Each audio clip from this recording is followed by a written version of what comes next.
So welcome everybody to this special City Council meeting of South Burlington on September 9th, 2024.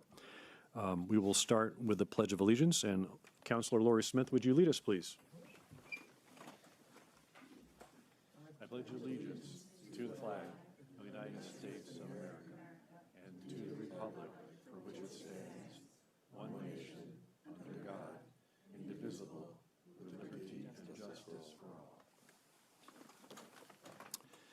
Thank you very much. Now we're going to have instructions on exiting the building in case of emergency and review of technology options with Jesse Baker, the city manager. Thank you. Thank you all for being here. Those in the audience, if there's an emergency in the building, you can go out either side of the rear of the auditorium on the left or right, and then turn left or right to get outside. For those joining us online, thank you for joining us as well. If you would like to speak during the meeting, you can turn your camera on and the chair will call on you, or you can indicate your interest in speaking in the chat and I will have the chair call on you. Other than that, we are not monitoring the chat for content. Thank you. Now, agenda item number 3, which is agenda review. So are there any additions or deletions or changes in the order of the agenda items tonight? Okay, going to item number 4, which is comments and questions from the public that are not related to tonight's agenda. Are there any from the audience or online? Looks like there are not. Okay, now we're going to go to item 5, which is possible action. The Northeast Agricultural Trust, otherwise known as NEAT or NEAT, and the South Burlington Land Trust, SBLT, have submitted a request for the council to support a joint project at 1720 and 1730 Spear Street, currently called the Longview Project. This includes a request for the city to allocate public funds to support city ownership and permanent conservation of at least 32.2 acres and the future development of permanently affordable homes on a subdivided parcel. The parties are looking for a letter of support for a funding application to the Vermont Housing and Conservation Board. The council will hear from the community and consider approving a letter of support for this project. And I think we're going to do that now. So there is a possibility that we could go into executive session. We will make that determination later on if we have to. We may not have to. So we have a lot of information that will be out in the public tonight. So I think at this point we're going to open up for public comment. And then the council is going, oh no, I'm sorry, you have some statements to make first, right? So my recommendation to the council would be to invite the proposers up to give a brief overview of the project, and then I will give an overview of what staff has done since your last discussion, and then you can hear from the community. So excuse me. So we'd like to invite the Bellavances up now to give an overview. And the Land Trust as well. 4. Do we have enough microphones up there and chairs? There are some extra chairs there, right? Yeah.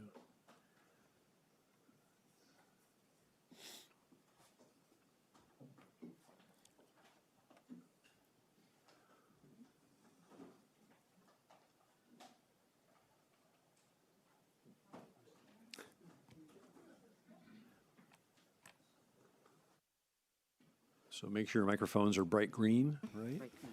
And make sure the microphones are fairly close to your mouths. Okay. All right.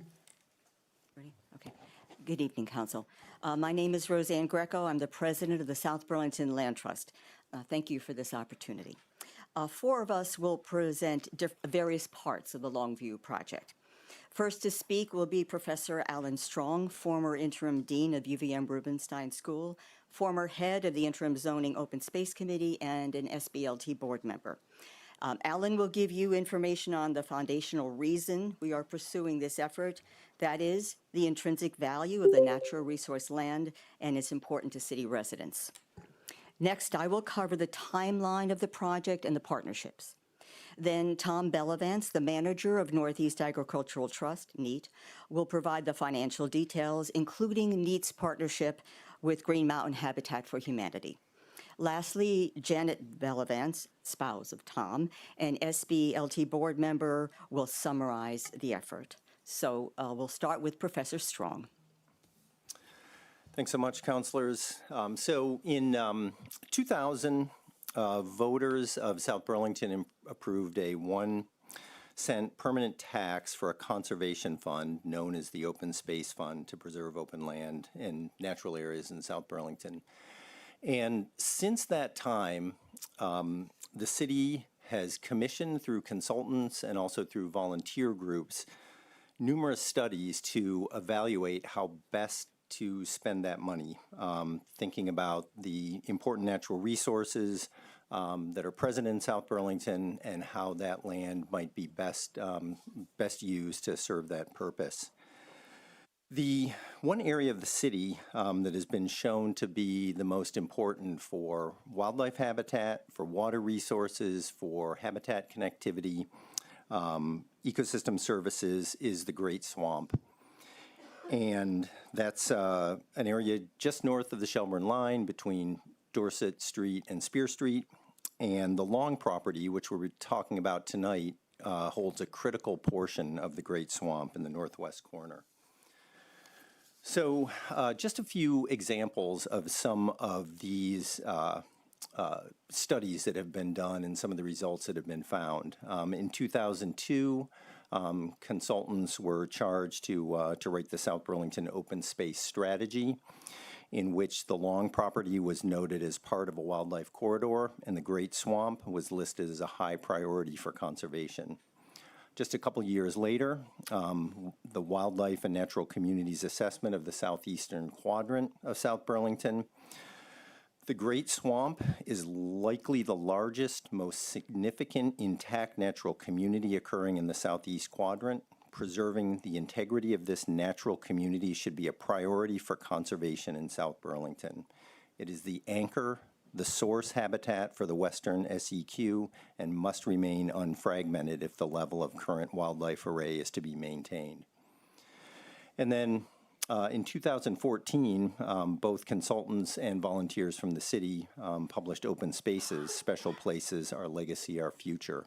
And in that report was really a preview to interim zoning in the city, in which parts of the Great Swamp were noted for a primary conservation area for their wetland value, and also a secondary conservation area for deciduous forest, habitat, source water protection, and a habitat block.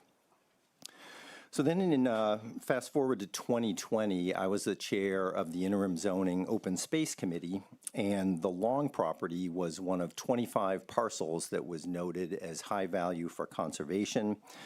These were areas that were both noted as important for the entire state of Vermont as well as for South Burlington.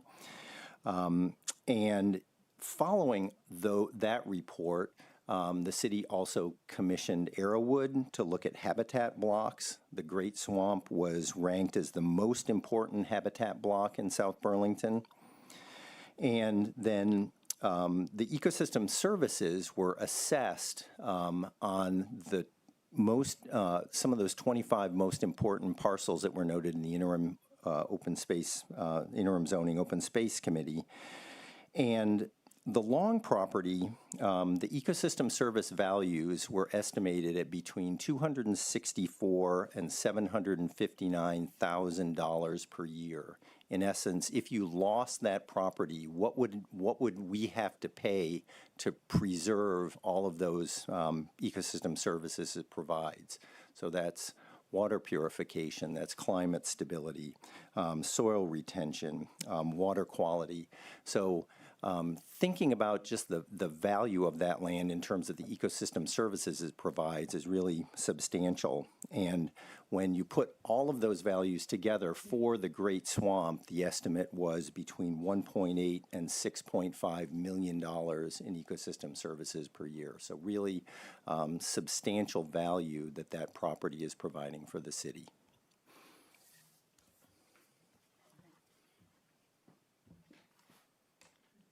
Okay, so I want to give you an overview on the timeline from the perspective of the SBLT.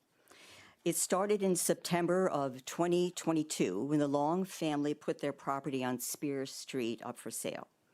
Knowing that the land had just been identified as one of the very top priority parcels of open land that should be conserved, we called every counselor to alert them to this.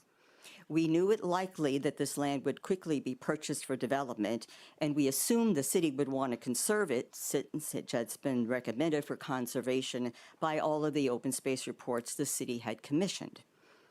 We knew something had to be done quickly, but we also knew that a city cannot act fast. A few of the South Burlington Land Trust board members met to discuss what to do, and Tom Bellavance, the manager of Northeast Agricultural Trust, and Janet's spouse, joined us. Tom has decades of experience with land conservation projects. Tom suggested that his company might be willing to purchase the land in order to temporarily hold on to it so as to give us time to put the proper arrangements in place to conserve it. We immediately informed all of the councilors of this offer. In November 2022, NEAT purchased the land from the Long family with the sole intent to protect it from development until it could be preserved with a conservation easement. Shortly thereafter, the SBLT started meeting with city staff to find out what we needed to do to conserve the land. During those conversations, the city raised the topic of building houses on the land. Regardless of the end use, the city said the first thing we needed to do was to get an appraisal of the land. NEAT immediately commissioned an appraisal. The SBLT continued to meet with the city staff during the spring and summer of 2023. On December the 4th, 2023, the SBLT and NEAT met with the council in executive session.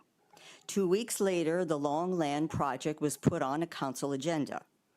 According to the minutes of this public meeting, the city manager gave an update of the project, and a few members of the public commented on it. The feedback from the council to the SBLT was for us to try to get outside partners and to seek outside funding. The SBLT and NEAT did both of those.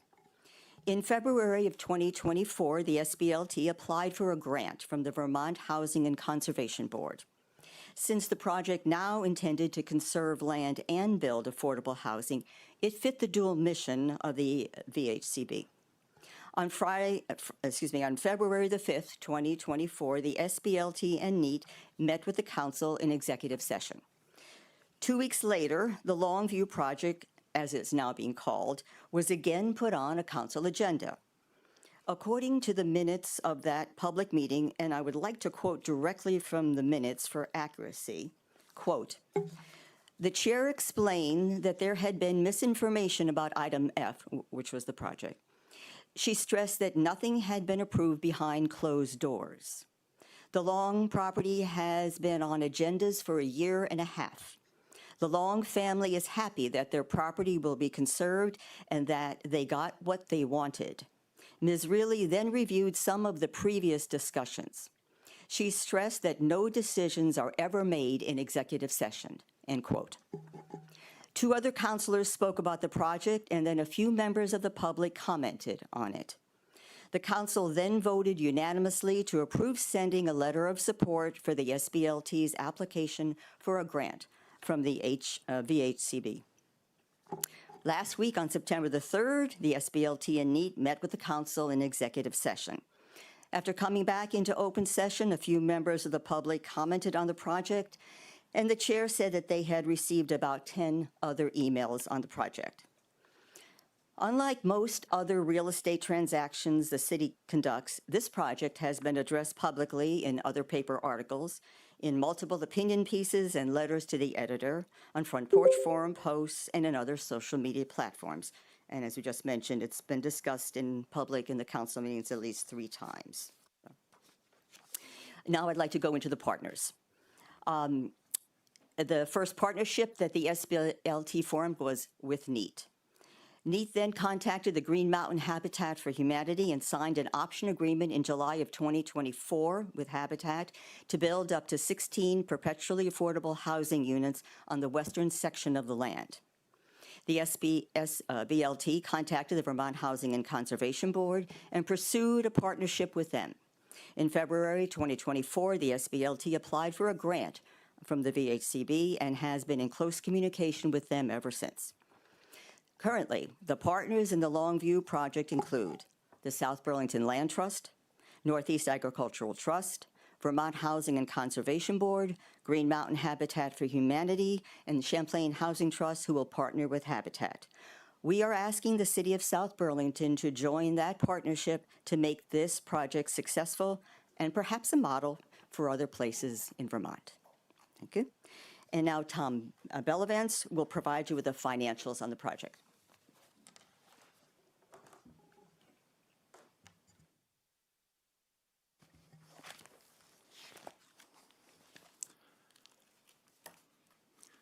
Good evening. It's good to see you again.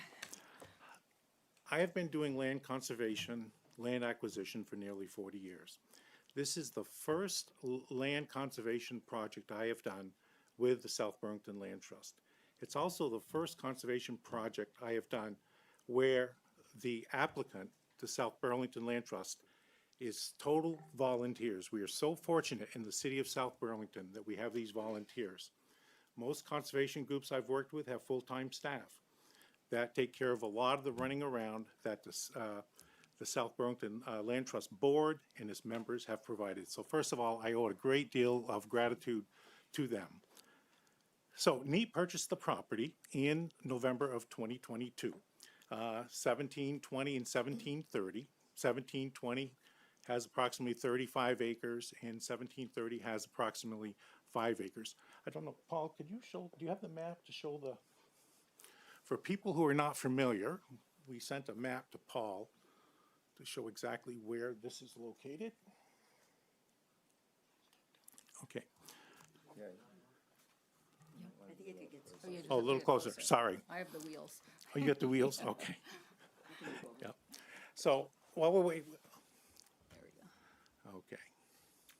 So again, the larger purple block, that is 1720. And the smaller parcel that's outlined is the 1730.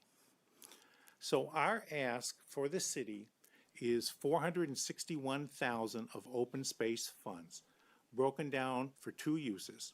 The first use is $397,000 for the conservation easement acquisition.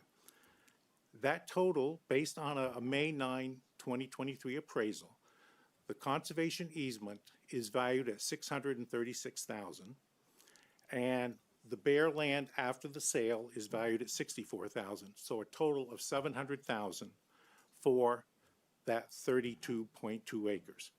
An updated appraisal is being done, and I truly believe that those numbers will increase the value. So we are asking the city to contribute $397,000 towards the purchase of the acquisition of the conservation easement. Then we're going to ask the city for $64,000 to purchase the land after the conservation easement is in place. So the total investment is $700,000. The total purchase is $700,000.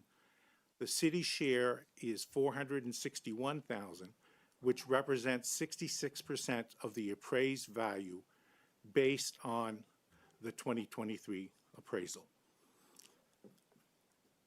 Now, we've also been talking with Habitat for Humanity, and I don't know, Paul, can you show that? Yeah, it may be hard to see, but we're looking at roughly a 2.5 acre block that is on the western part of the total property. That's going to measure roughly 335 feet along Spear Street and 326 feet along South Point Drive, basically a square of 2.5 acres. Again, this is all subject to engineering and so forth. So then the back 32 acres will include approximately 2 acres of the 1730 property. So we are putting 2 acres of that 1730 property into the easement, under the easement. So for the Habitat for Humanity, we are going to be selling them that 2.5 acres for $600,000. Okay, that was a price that was negotiated with Habitat for Humanity. They felt that that was a reasonable price that made these houses affordable. So we are set, they're in place. We have not started the permitting process for that yet because, again, their acquisition of the 2.5 acres is based on us being able to sell the conservation easement on the back 32 acres. So without the sale of the conservation easement, the housing does not go through. So when I'm looking at the economics, so what the city is buying for that 461,000 is basically the bare land and the conservation easement. In this, again, Professor Strong mentioned the value of those ecosystem services. Those have not been in the appraisals at all. That is, has not been in there. And again, a long property provides annually between 264,000 and 759,000 of these ecosystem services. If you average those to that range, you come up with 512,000. The purchase price that we're asking the city to contribute is essentially 51,000 less than the value of 1 year's system services. Quite an investment. That's a great return on investment. Also, the city will get a bike path that will basically connect South Point Road to, I think it's Jefferson Drive there. The city will also get a chance to put a water line, again, along the bike path, connecting the different parts of our cities, along with a, I'm going to call it an emergency entrance. The path is going to be big enough so fire trucks, ambulances, other city services can also use that facility. So from the investment end that's quite a value. The city is getting a lot of value for the 461,000 of investment. Yep, yep. And Janet.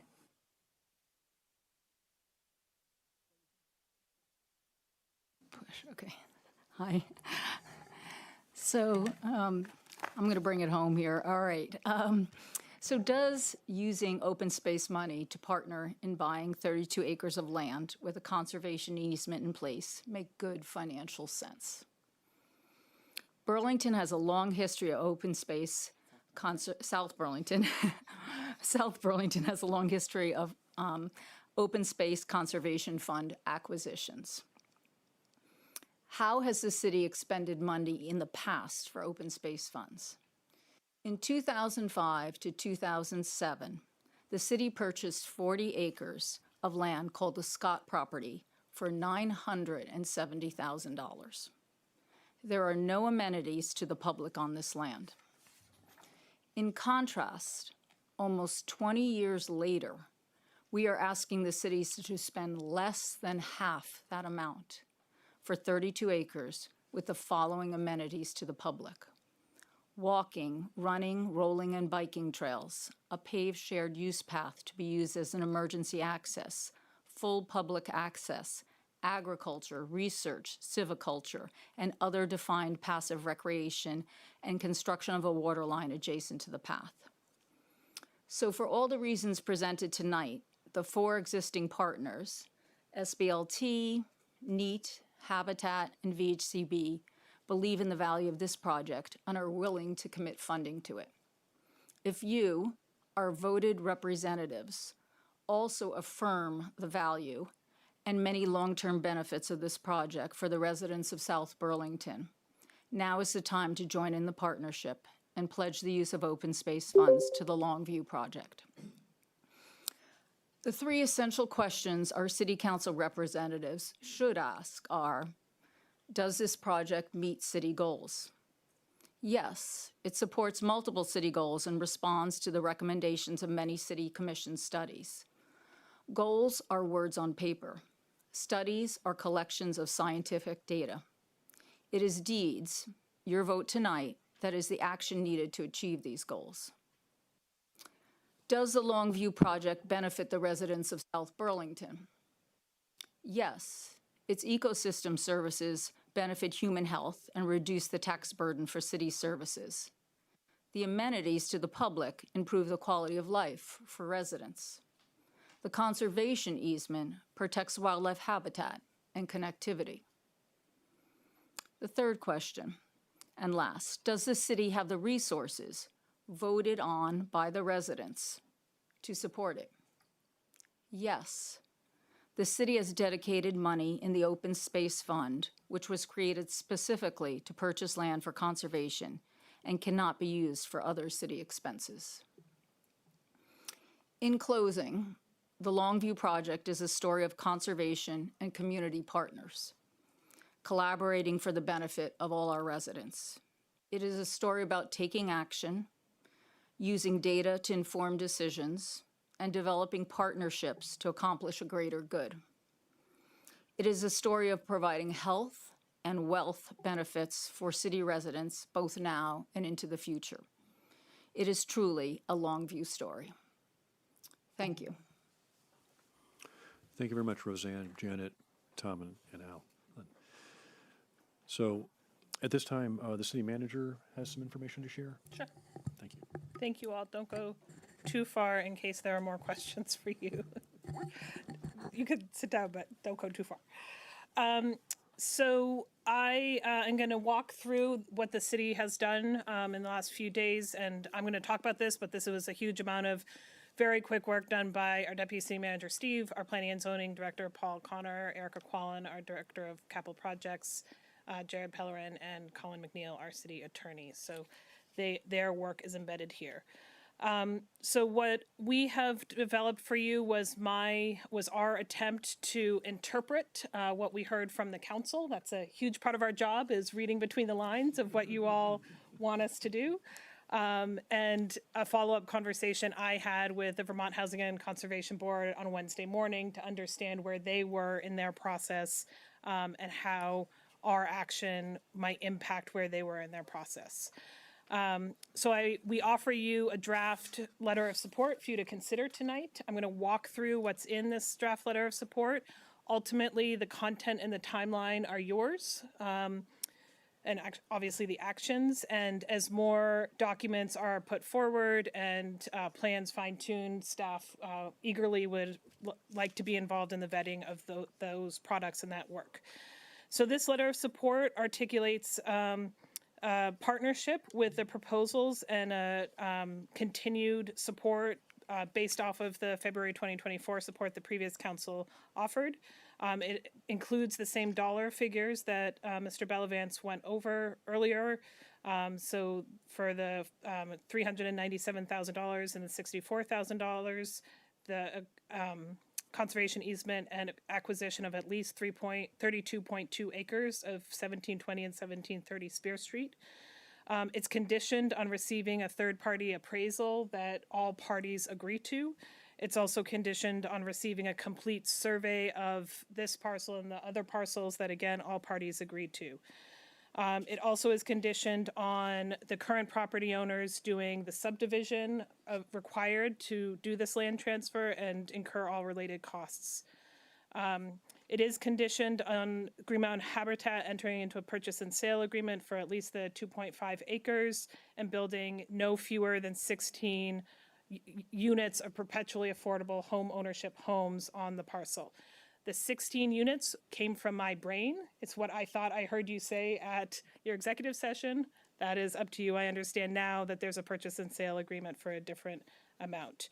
I also included a timeline associated with the development of that housing, knowing that there is often a long clock.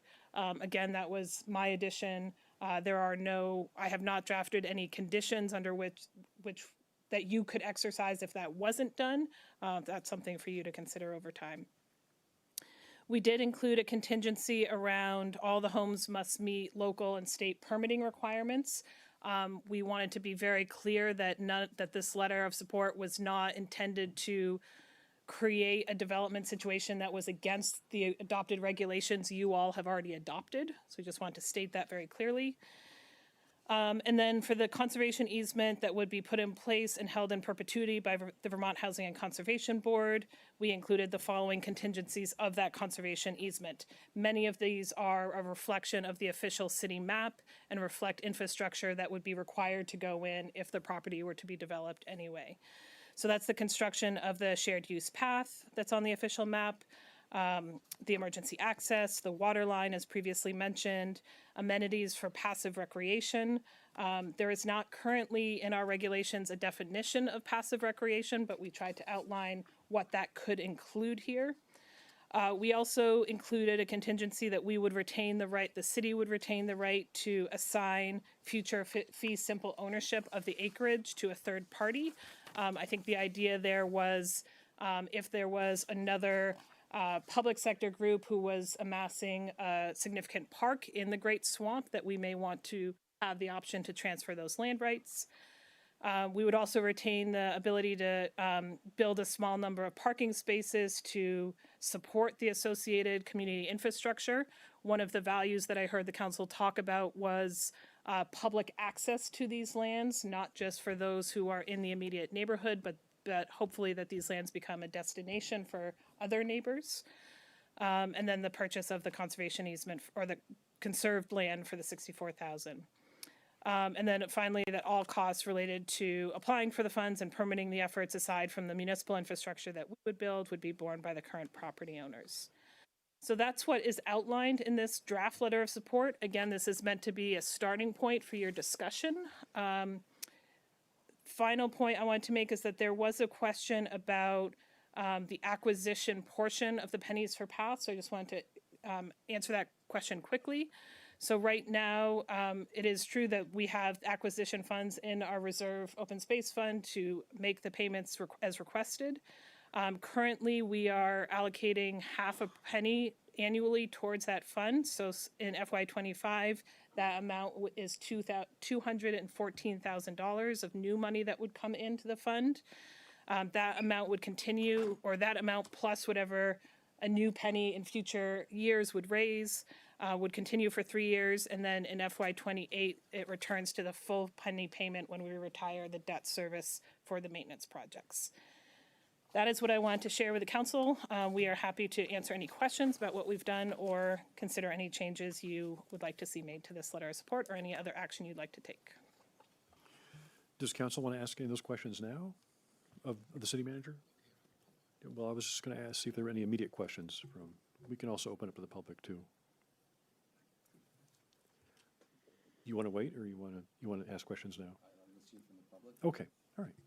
So we'll hear from the public now, and if you can keep your remarks to 2 minutes or less, that would be great. We've probably heard from many people a week ago, well, 6 days ago. It's been a short amount of time since we were here last. But, you know, how about a raise of hands of who would like to speak tonight?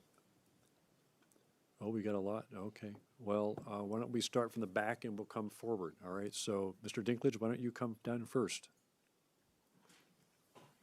And remember to make the light bright green and to identify yourself.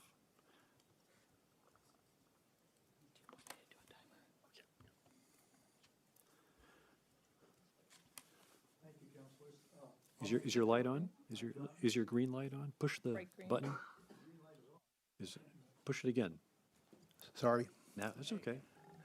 Thank you. I'm John Dinklage. I've previously communicated with you my reasons for opposition to using city funds for this project. I'd like to just emphasize 3 points. First, I trust that our development regulations will adequately protect the open land that should be protected on these properties.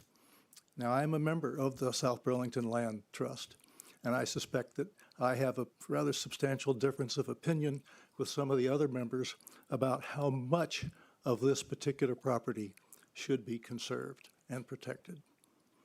Second, the properties under consideration, in my opinion, can and should support far more residential units than the numbers that have been talked about so far.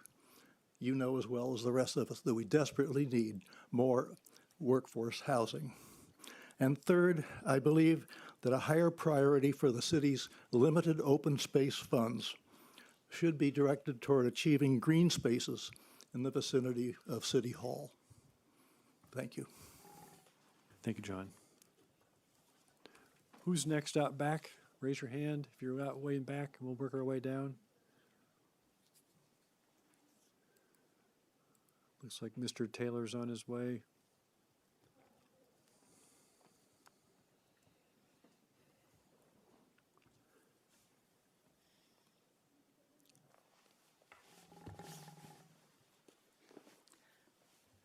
Good evening.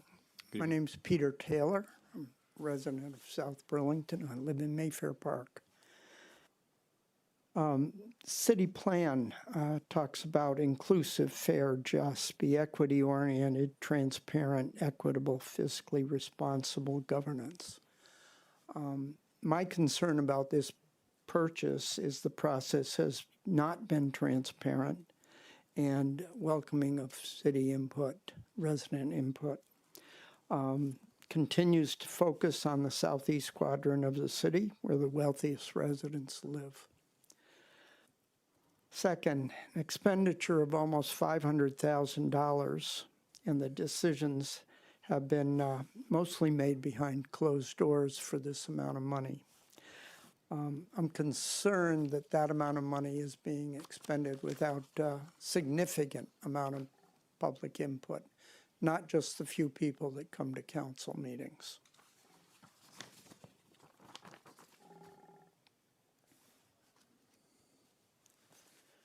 Where else could these dollars be spent?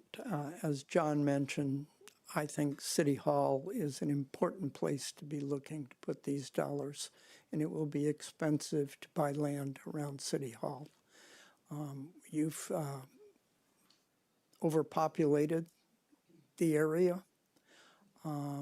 You will have people coming from the southwestern end of town to come to City Hall and the library.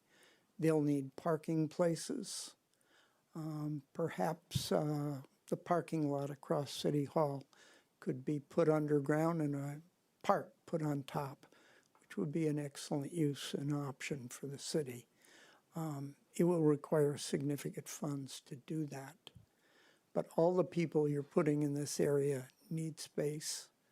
And $500,000 is a lot of money to put in the southeast quadrant when you need space here, expensive space. You're at 2 minutes. Pardon? You're at 2 minutes now. Did you give me 2 minutes? You've gone over 2 minutes. All right, I'm going to quit then. I have concerns about this purchase, I understand. and I'll talk to Andrew privately about his not recusing himself. I think that was inappropriate. Thank you. Thank you. Somebody else out back? Sure. Come on down.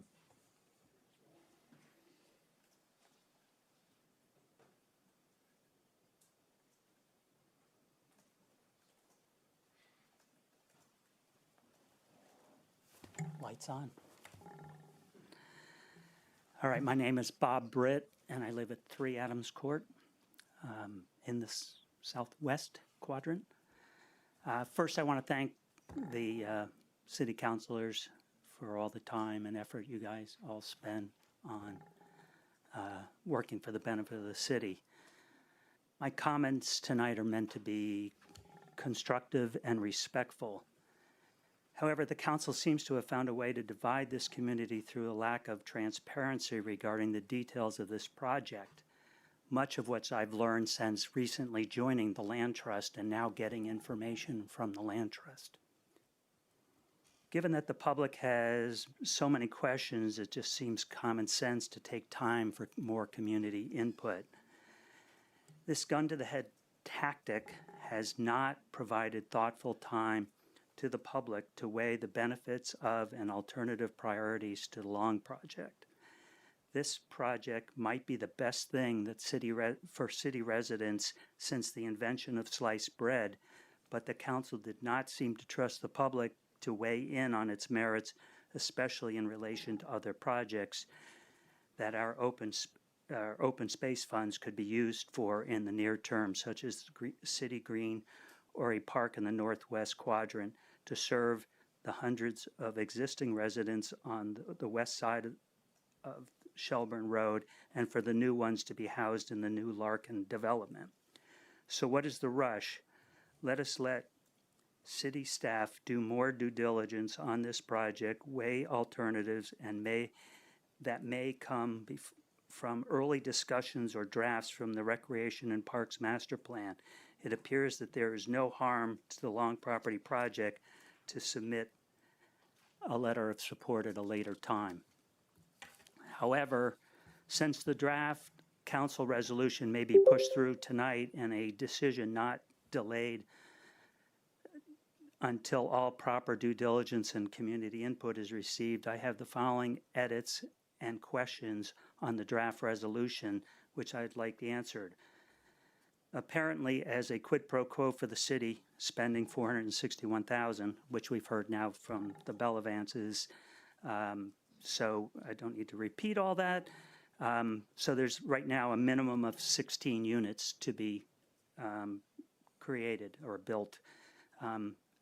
Why was that not 24, 32 more land, only 2.5 acres of the 39 acres available is being used for that housing? Why take 8 years to build when perhaps it should be 2 to 4 years? Can the 16 housing units offered as configured in the Habitat for Humanity sketch plan get approval from the DRB? Can Habitat deliver a minimum of 16 affordable units in today's economic environment? Have they done this size project before, and how recently? You're at 3 minutes. I'll end shortly. Would you please add clarifying wording to the shared use path bullet by specifying, and it sounds like that's what the Bellafances had in mind, a minimum of a 10-foot wide a paved asphalt shared use path for year-round use. And also, would you change the wording of the parking lot bullet to delete the word small and substitute the word adequate, and state that the parking lot may be either paved or unpaved based on a future vote of the council? We do not want to end up with a Szymanski Park-like parking issue due to too small of a parking lot. Thanks. Thank you. Who's next out back? Come on down. Don't be bashful.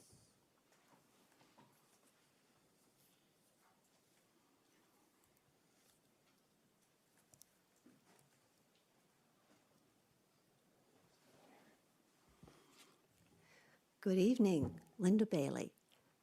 I live over off Patchen Road. Thank you for giving us an opportunity to speak this evening about this project. I come down very much in favor of what the last 3 or 4 people have talked about. I do not see this as a good use of my tax dollars. Pushing $1 million is a lot to put into a property that is basically already protected by the current land use regulations. I know that the Bellavances have bought the land with the best of intents, but as business people, I'm sure they're aware that sometimes investments or plans simply don't come to fruition the way they want, and I don't think the cities should be bailing out their investment. I very much agree with some of the previous comments about the almost $500,000 funds could be better used in other areas of the city, in places like a city green that we know is coming up, that all of the previously spent for over 20 years open space funds have been in the southeast quadrant. Time to spread the wealth a little bit. The other guys were smart enough to write down their comments. I'm doing it a little more on the fly here, so please bear with me. But generally speaking, there are other ways. If this land is not in use, which our land development regs say most of it can't be developed, there are other ways to get city amenities there that I can come up with without research. Things like to put the bike path through, whoever owns that land, give them for that much acreage a tax abatement on it, so they're not paying taxes on the land that the city is getting to use. Things like that could be done. So there are other ways around it than to invest almost $500,000 in land that is already protected. Thanks. Thank you. Who's next? Come on, let's keep coming.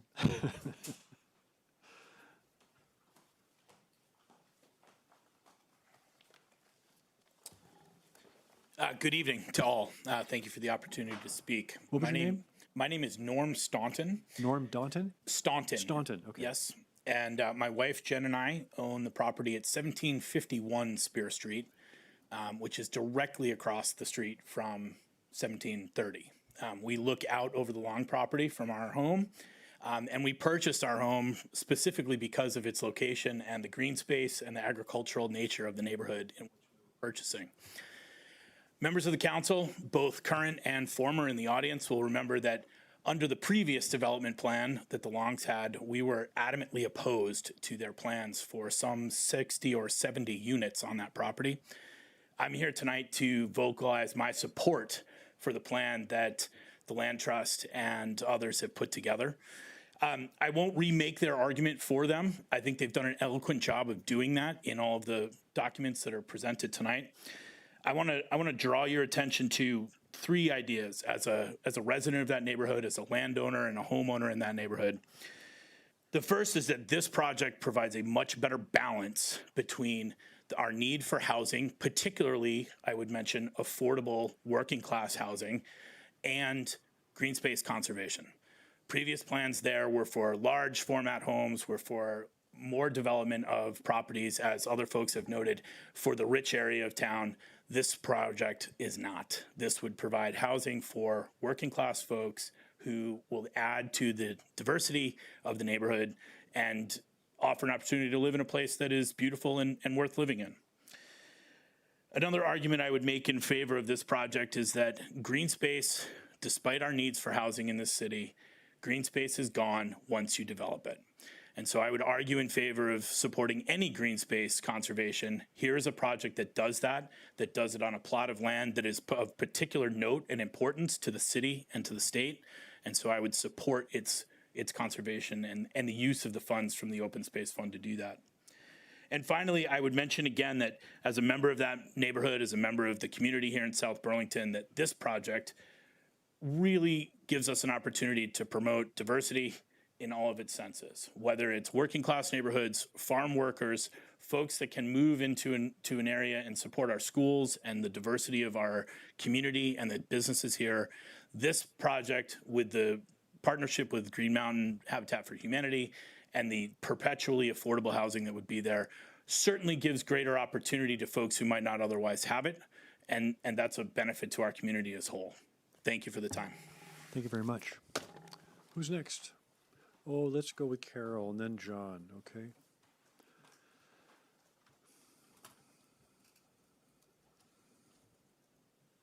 Where do I touch? Oh, start. I see it. It's the start button. Thank you for this opportunity. I'm speaking tonight as a community member. And you are? I'm Carol McQuillan. Thank you. As a community member, when I consider the Longview property, I see connected paths for safer walking and biking. Who wants their loved ones out on Spear Street? A more intact wildlife corridor for animals and flora to flourish in a balanced ecosystem, which has a band of very important importance to our city as a whole, especially in light of climate change. And then also building the health of our land base for our citizens to be out and about. So the Great Swamp, of course, is an opportunity that can only likely be fully recognized with open space funds, which is what that pot of money is intended to do. I know that we're thinking about the southeast quadrant, but I would tend to say and believe that it would be used by citizens from all parts of our city, not just the southeast quadrant. In addition, the benefit of no-profit homes that would be built by Habitat is simply a bonus for our city, where a growing number of people provide basic services and cannot afford to live in our community. And as a beloved member of the Conservation Housing Trust said, why is it that people who need affordable housing don't have access to being in open spaces like other people? So why would we have to think that affordable housing all needs to be concentrated and not near open spaces? So I think the balance of having this opportunity is a win-win for everybody and a flagship for our city. Thank you, Carol. Mr. Bassange?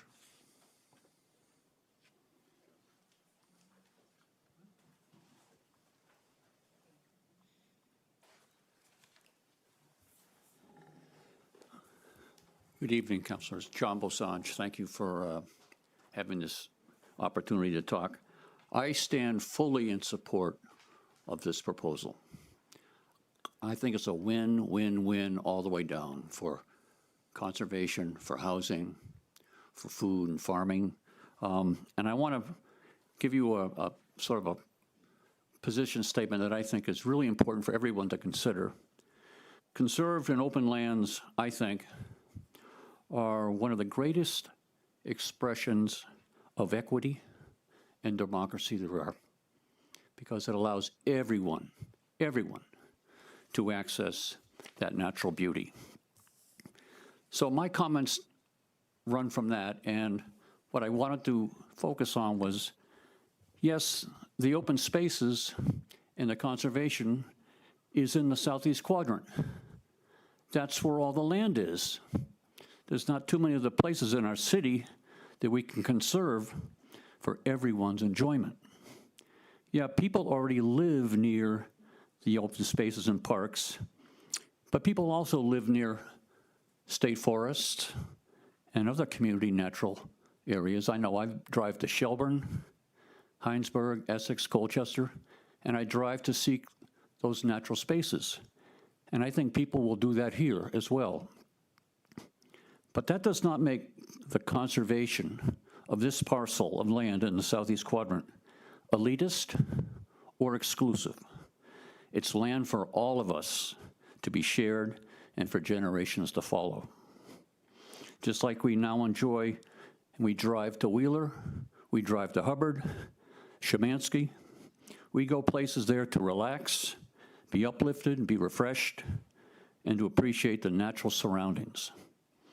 The preservation of these and other open spaces have been recognized as one of the main reasons why South Burlington is one of the best places to live and raise a family.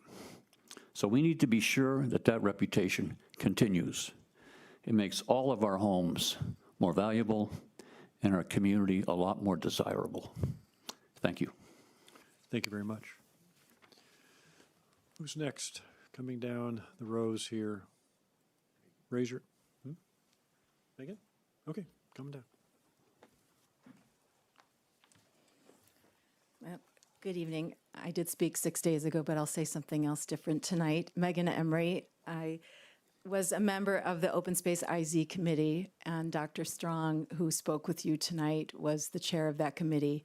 It was a committee that was put together by the council at the time, and it was composed of citizens, everyday citizens. And that committee designated this land as some of the most important land in the city. I want to remind everybody in the city that that is our city. I have not felt division at all, and as a member and resident of the Chamberlain neighborhood, I very much value the contiguous land and the importance of that contiguity for our wildlife and for the value of our ecosystems. And I am very proud of the City Council for taking in order to ensure that those ecosystems stay intact. The last thing we want to do is to do anything to help them collapse.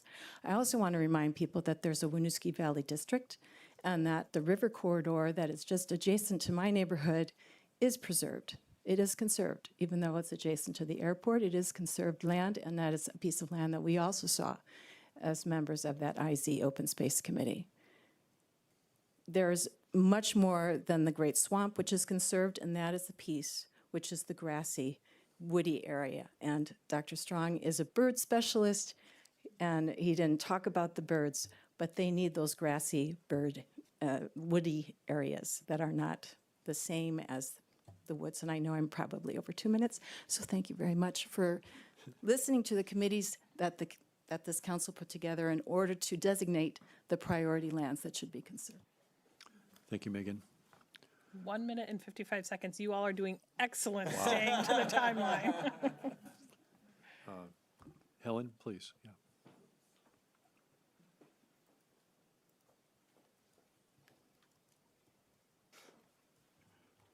My name is Helen Reilly, and I live in the southeast quadrant. And I hope I am brief. I think this is an incredible opportunity to advance a decision that I think balances two of the really enormous conversations that our community, our state, our nation has. And that's this balance of what's important for open space, our environment. Just recently, a new study came out about how very important open space is to mental health. In fact, they're suggesting that it is as effective as many of the modalities that we think about for addressing mental health. The other balance is affordable housing.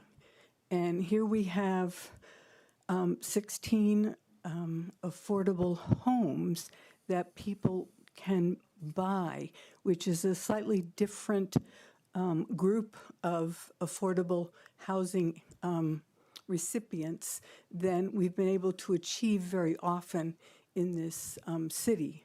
We have great LDRs that require affordable housing, but then what gets built to accommodate 16 new affordable units is, I can't do the math, 160 other housing. And I have yet to see those other units be what I would really call affordable in the sense of the working class. We always talk about this missing middle, and we promptly go along with 16 units or 12 units or 10 units of affordable housing, and then the rest of it seems to be as close to my neighborhood is $500,000, $600,000, $700,000. So we're not really meeting the housing demand, I don't think. I think this really addresses that balance and the affordability piece, which we haven't been as successful in some of our other endeavors as addressing. So I really urge you to support this. It appears as if the money is there in the open space fund, and this is what it's for. I think it perpetually will preserve that property, which to me is a really important component. Even though we have the NPRs and a lot of language in our LDRs, that can be changed. But perpetual conservation is what the animals, the water, the air, and human mental health need. So thank you very much. I recognize there's lots of choices, and I hope that this is one you will make. Thank you. Thank you, Helen. Is there anybody online? Nobody's got their hand up? Joanne and Paul Travers. Okay. Let's go online first, all right, and then we'll come back, all right? Good evening, Paul and Joanne. Can you hear us, and can we hear you? Yeah, I hope you can hear us. Yep. We can. Please go ahead and identify Yeah, yourselves. We can see your name, but for the audio record, please identify yourselves. Sure, it's Paul and Joanne Travers, and we live at 1725 Spear Street, directly across the street from where the housing units are proposed. And the thought that I have in my mind that I'd like to express to the council is the association of the money for the conservation being tied in the resolution to the development of the housing when there's very little information really available on the housing is, in my opinion, a little premature. We need to learn a lot more. And even accepting the comments of the public, whether it's up to 16 or a minimum of 16, there's really not a lot of information, and tying the conservation to the housing is, again, just premature. We don't have enough information. Yeah. Is that all of your comments tonight? It is. Okay. Hopefully some of those questions can be answered later with some more discussion. All right. Thank you. Thank you. Now, who's next in the audience? Mr. Semino, you're in the back. And you can be next, Sandy. All right. Sandy, did you want to go next? Okay. Karen Ryder also has her, Karen Ryder? has her mic unmuted. I don't know if she wants to speak, but just. We'll wait. I won't spend a lot of time thanking you for having this meeting and sharing this information, but thank you. And last week, I shared my concerns about open space dollars and this proposed purchase not being consistent with our city plan objective, inclusive, fair, and just. I will just, one of the things that concerns me is the value placed on this land. If I read the budget correctly, it talks about the land being unrestricted and appraised value in parentheses unrestricted, and that is $700,000. I don't think you can consider this land unrestricted given our land development regulations. While they're not permanent, they are in effect now, and this land can't be developed. I would say they'll be in place for the foreseeable future. So I simply cannot accept as reasonable an appraised value that assumes the land it has no restrictions on it. And I can't imagine that a market value wouldn't take that into consideration. The second thing is, I do not think that any appraisal methodology includes the value of ecosystem services that were referenced. And I don't think any of those services actually produce any dollars to the city. And I do not think, I haven't heard anybody say how, if we didn't purchase this land, the city would have to expend money regarding ecosystem services. Plus, I don't see how we'd lose them because the land is protected from development as by our land development regulations. Second, I see this as a risky precedent. If the city is saying we're going to buy at, especially with that methodology, I would call an inflated price, this piece of property that was on the list of 25, it seems to me that other people that are highly ranked, owners of other highly ranked land, are going to want equal treatment. And so I think that's a problem for the city. This shouldn't be looked at in isolation.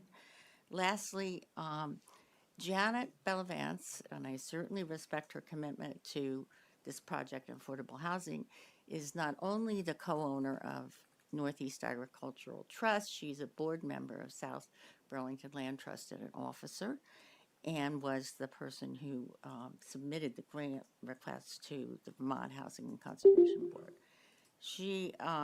It just seems to me that citizens and owners of highly ranked property may see the path to getting their land bought as becoming a board member of the South Burlington Land Trust. I will just add that I live at 44 East Terrace. I've lived there for more than 50 years, and I am a long-standing member of the South Burlington Land Trust. Thank you. Thank you, Sandy. Mike, did you want to come next?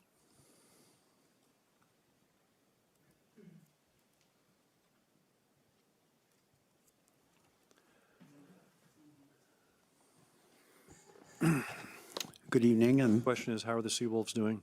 I think we're doing pretty good so far. Thank you. So, thank you for your time. I'm opposed to this application. I would have liked for there to be a lot more transparency through the whole process. I appreciate all of the effort that has gone in attempting to develop a project that will generate some open housing, but I think there's more work that could be done. So if there's 16 units going on here in our DRB previously, was going to support nearly 50 units of housing. Zoning changed, but this property has the capacity to support considerably more than the 16 units that might be proposed. Is there any reason why the private sector could not be invited to join Habitat to place some additional housing on this property? Is there any additional room other than the land that Habitat is going to use to construct their 16 units? Is there an opportunity for any other land to be available for additional housing? I could support an application if the city made it contingent upon pursuing a plan that would maximize the amount of housing that zoning will permit on this site. Then, okay, city, go for it. Support it. But for the city to get behind a project that may create less than half the number of units that were previously possible, I think we've got to work harder because we know how acute the housing shortage is. So thank you. Thank you, Mike. Karen Ryder was online. Did she want to speak? She has her mic on. I don't know. Okay. She takes our minutes. Okay. And then there's somebody named Resident Well, hold on one second. online who has their mic on. Would you like to speak? No. Is there anybody online that would like to speak right now? We're waiting for you to either turn on your camera or say something. I'll take that as a no. Come on down, Nora.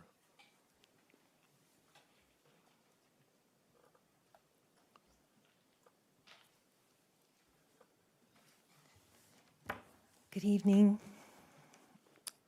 Thank you for, Identify yourself. oh, sorry, Nora Senical, South Burlington. Thank you for having this special council meeting today. I think it's been really helpful for information. And thank you to the Bell Avances for their presentation. I support affordable housing. We need housing. I think it would be helpful. I mean, I know there's probably a reason why the number came down to 16, so it would be helpful to describe why that went down to 16. I would really encourage it to be higher. We need to maximize what we can on the land available. Not to make it exponential though, not to just build so that, squeeze everything in, because I've listened to the neighbor and what he had to say. But we do need affordable housing, and we can't always make the perfect be the enemy of the good. So, thanks. Thank you. Anybody else? Last call? Well, how about Darylyn first? Did you want to say something? Come on up.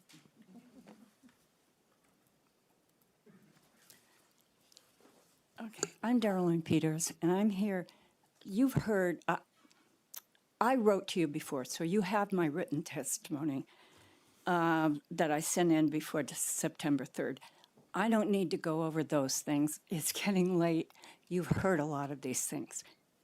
The reason I support this so strongly is I just completed my term on the Affordable Housing Committee. And when I was on that committee, they asked me to represent them on the Climate Action Task Force, which I did.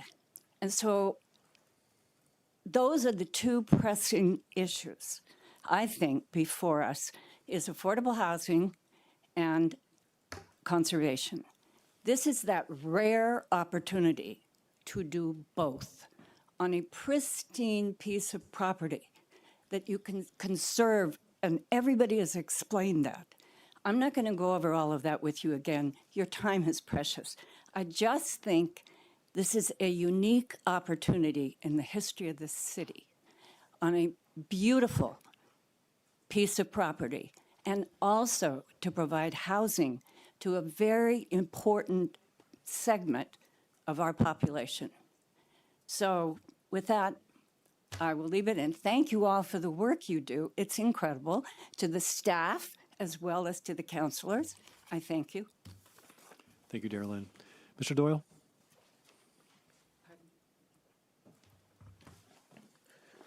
Ryan Doyle. I live in City Center. The amount of land conserved seems to be based on the economics of a plan that's been discussed already, not necessarily the value of the land. Obviously, we see from the last interim and open space report that the Great Swamp is really important, but the rest of the parcels, which are in the city's water and wastewater development district, according to the latest plans from the Planning Commission, really is mostly just overgrown former pasture land. It's land that has been disturbed before, and it doesn't have the same kind of value. Yes, there are birds that are making use of that right now that will make use of any disturbed lands as they grow back, but it's not like this is going to just then stay at that level of tree density. It will just infill.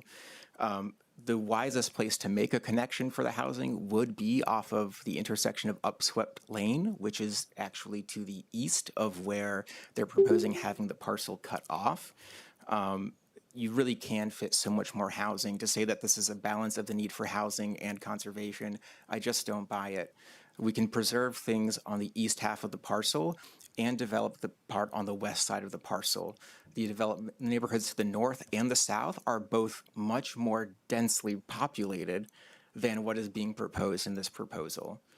We can fit many more units there. They don't have to be really big and tall to bother this gentleman's view, apparently, although it's not a protected view shed. So I do have some questions. Also, is the historic nearly 200-year-old home going to remain, or will it be demolished? I'm reading that there's going to be protection of ag land here, but I also don't see any proposal to have ag land proposed there. Gosh, I have so many questions and I went out of order. You're at 2 minutes. Our official map also talks about making a road connection between the two neighborhoods, not just a recreation path connection. So we can fit more homes densely without making a lot of impervious surface for the amount of homes we provide. We can do more. We should not conserve the 32 acres, maybe something closer to 20 or 21 acres.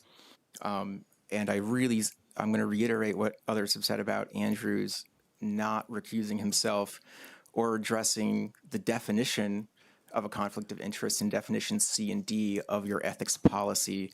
And I really hope that he will take that seriously in the future. Thank you, Ryan. Is that it for public input? Nobody else in the room? Going once, going twice? Just about gone. Closed. All right. Online, anybody else? I don't see any hands up. Okay. No? Great. Okay, so we've taken public input. I think now it's time for the council to ask some questions. And I think Mike has a few questions to ask, and there are some answers. So do you want to do that, Mike? Sure. Thank you for the public and for chiming. Didn't sound like your thing was on. Okay.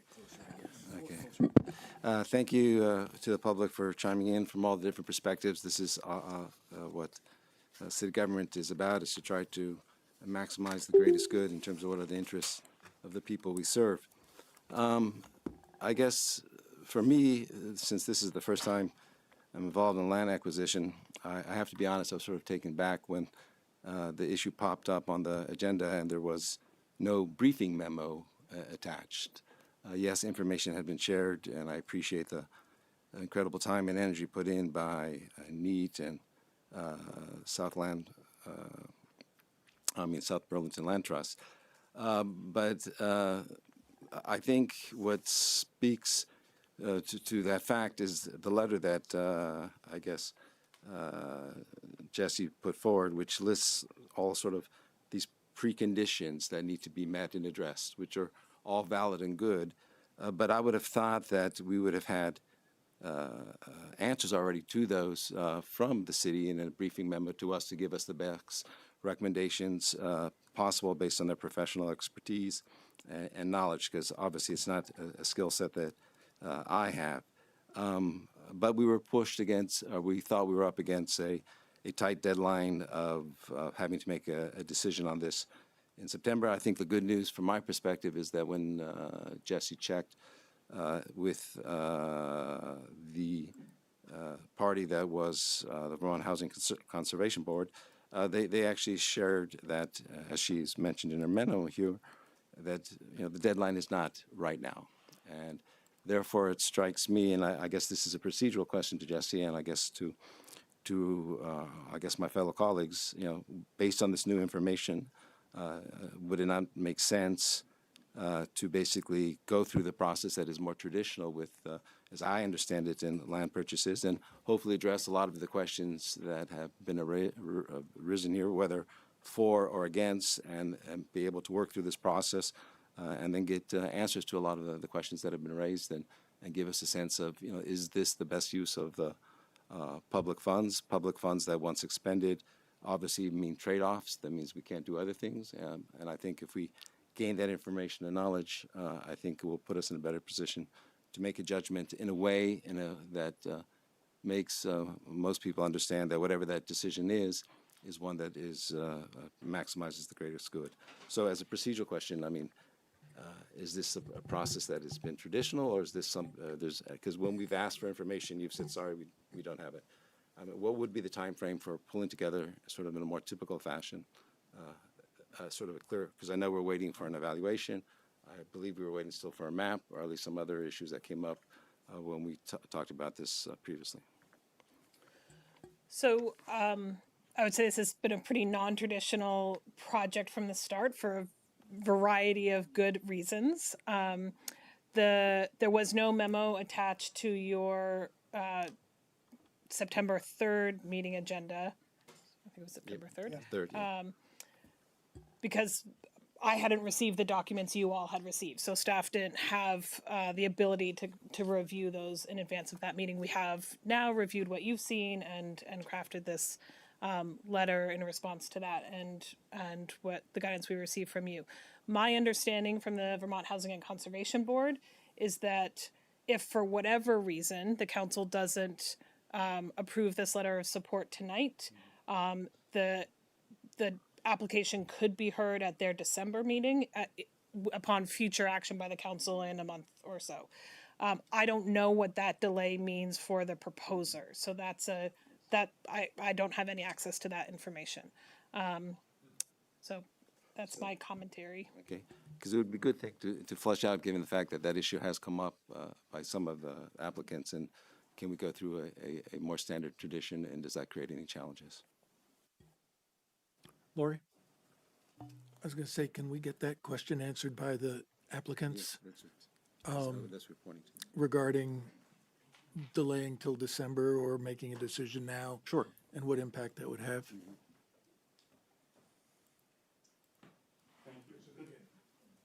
Again? Okay. Can you hear me now? Okay, Mike. I don't think so. I don't think so. Bright green, bright green. It's bright. Okay. How about now? Okay, Mike. Yes, the city may not, and VHCB may not, but NEAT, as one of the partners, I have a fiduciary responsibility to my company, and I'm going to make a decision come November 1st, whether we go through with this project or not. So I'm under pressure to let's get it done. I had given the South Burlington Land Trust 2 years to put together a plan, and we're coming up on that 2 years come November. So as I hear you, November 1st is the deadline for your decision-making process. Correct. What, can I ask a question? Tom, while you're up there, can I ask you a question? Sure. Can you comment on the PSA, the purchase and sale agreement with Green Mountain Habitat, and the number of units that they are prepared to build, and why it is between 12 and 16? Okay. That was a negotiation. Originally, when we started talking with Habitat, the plan was 12 housing units, and they came back to us and said economically they could not do the 12-unit development, and that's when we agreed to go to the 16. So the 16-unit development is comfortable for Habitat to meet their financial needs to make these homes affordable. So that's a number that was agreed upon between the parties. But it was their proposal for 16. Correct. Okay, Our I just original- want to make sure that's it's an important point to make that it's Green Mountain Habitat's 16 units, right? Correct. As if I can clarify, to the minimum they need to make it economically viable. Was it the ceiling or the floor in there, No, as you understand it? the 16, Mike, is a sweet spot for them to make it happen. And what we agreed, for whatever reason, if they did not meet local zoning or what have you, if they had to go down to the 12 units, then there'd be a concession on the purchase price. NEAT was going to concede roughly $37,000 per unit. So if they had to drop from 16 to 12, we'd reduce the purchase price.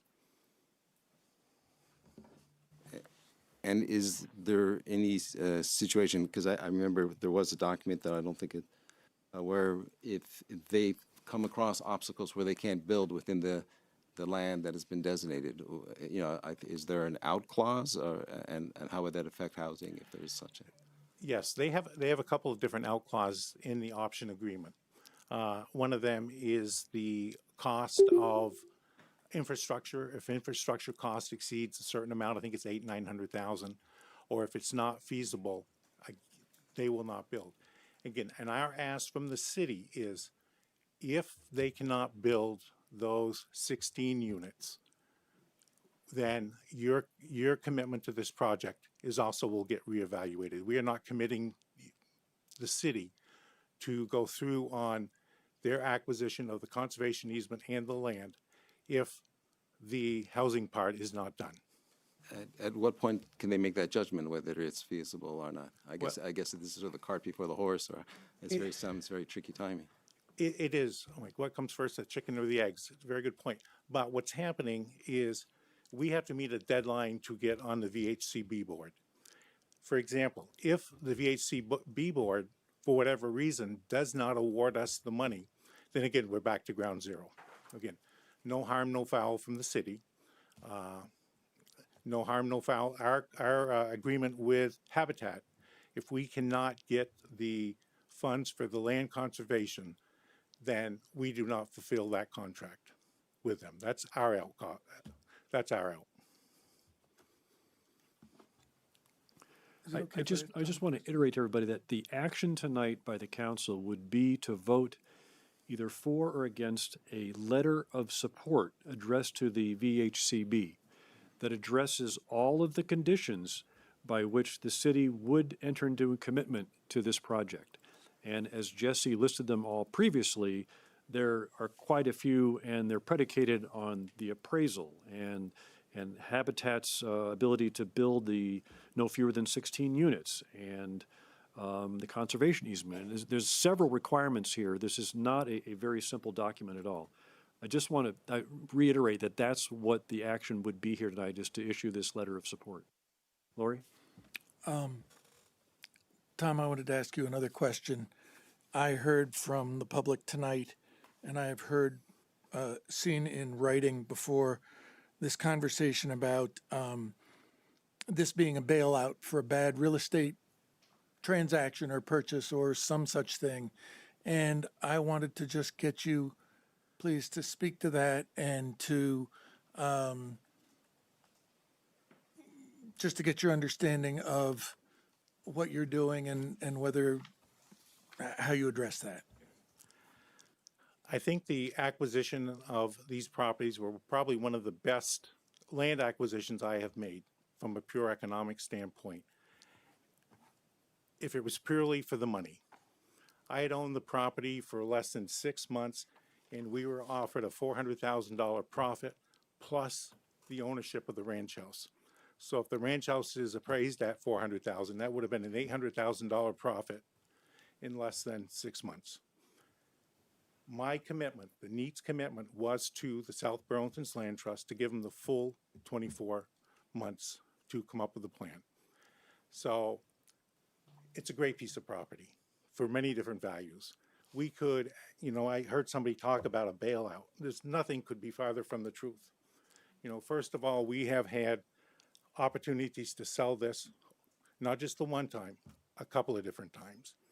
And at the end of the day, this property represents less than 1/2 of our total assets, of NEAT's assets. So it's a very small portion, but it's a very important portion. So again, great piece of property, a lot of value, and I'm excited. If we can make this happen, it is a win-win for everybody. Thank you. I do have a question. Okay. The map that was pulled up, Tom and Paul, with the green dashed, is that the 32.2 acres or? Because if so, can you just attach that as a draft to the letter of support as kind of what we estimate the survey will show? That would be, I think, just useful to clarify. The blue, I'm sorry, the blue dots, is that the piece? Absolutely. Yeah, so can we attach that map, Jesse, to the letter? This would help clarify for everyone what we're talking about. As an approximation. Yeah, as an approximation, exactly. Yes. Yeah, yeah. And my commitment to the city is it will not be less than 32.2. Right. That could be 30, when we get the surveys done, Andrew, it could be 34. But I don't think you would complain if we're 34 versus 32. Awesome. Just if we attach, it just help for everyone to see what we're talking about, right? So yes, we can attach it. Paul, I'm going to put you on the spot for a minute. This is drawing lines on a GIS layer, so not a survey. We think this blue box is significantly bigger than 32.2 acres. Okay, but it is what it is. Right. So just hand drawn, as Jesse said, using GIS, which does follow a scale. We have known previously that there is somewhat of a disconnect between what the stated acreage of the property is from the assessor's cards and what the mapping shows. We don't yet know which one is accurate amongst those, but looking at this, as I understand it, the way that that NEAT drew these lines was to draw the red line at 2.5 acres, and the balance is the blue. Just so that we have all the cards on the table, my look at this is assuming that the red is 2.5 acres, the rest is closer to 37. But again, we don't know yet which is the accurate numbers, but that's what it maps you're saying out as. The blue would be 37 and exclude the little parcel that's not.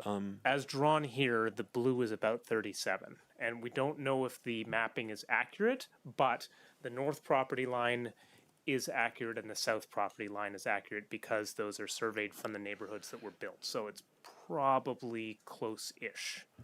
So I just want to have that on the table. Tom, your the proposal is for what's in the blue? Yes. Okay. Yep. With it, like Paul said, we're going to be a little bit off, but again, to the city, no less than. It could be more than, but no less than 32.2. Thank you. Elizabeth, it looks like you have some questions. I submitted a number of questions that, let me step back for a minute. I'm going to kind of give my perspective on, I know, Janet, you and others have talked about this project being in discussion for 2 years. I do want to give my perspective as a newer council member that the sequence of events from my perspective was the letter, and I participated in the meeting in February of 2024, that the council, prior council, submitted a letter of support to the VHCB for the South Burlington Land Trust application to that organization for grant funding. So that was kind of the extent of it at the time. I did participate in a couple of meetings where there was some discussion, but the specificity of a proposal really did not come before council until the 9/3 timeframe more recently. I was asked over the summer in early August to meet with a couple of folks, which I did with my fellow council or colleague Lori, and really from my perspective to receive information about how the project was developing and what the intent was. And I did appreciate all the hard work that was going into this. I did not know what at that time there was a proposed some proposed numbers, but there were a couple of options at the time. So the first time that I, as a council member, received a definitive ask from the city of open space funds was on 9/3. And subsequently, this has occurred. So some of the things that are top of mind for me is, one, as council liaison to the Affordable Housing Committee, I am excited about the opportunity to have perpetually affordable housing in the city and where it's at. I do wish it was more. I am willing to accept the negotiations with Habitat that they're kind of capped where they're at.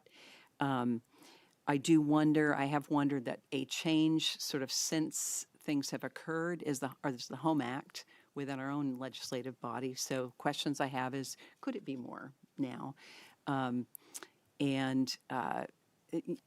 Still, I understand it's sort of what's on the table and what we're being asked to respond to. The question of the master plan for parks and open space has come up. And in an ideal world, I would like to see recommendations from that master plan that really would prioritize this. I just had an opportunity to sit in the Park and Recs committee meeting, and one of the comments made was really relative to a project like this is sort of it from the committee's perspective, who considers themselves advisors to council, and they are. It's really the cart before the horse, but they understand that some things come up that have some critical timing to them.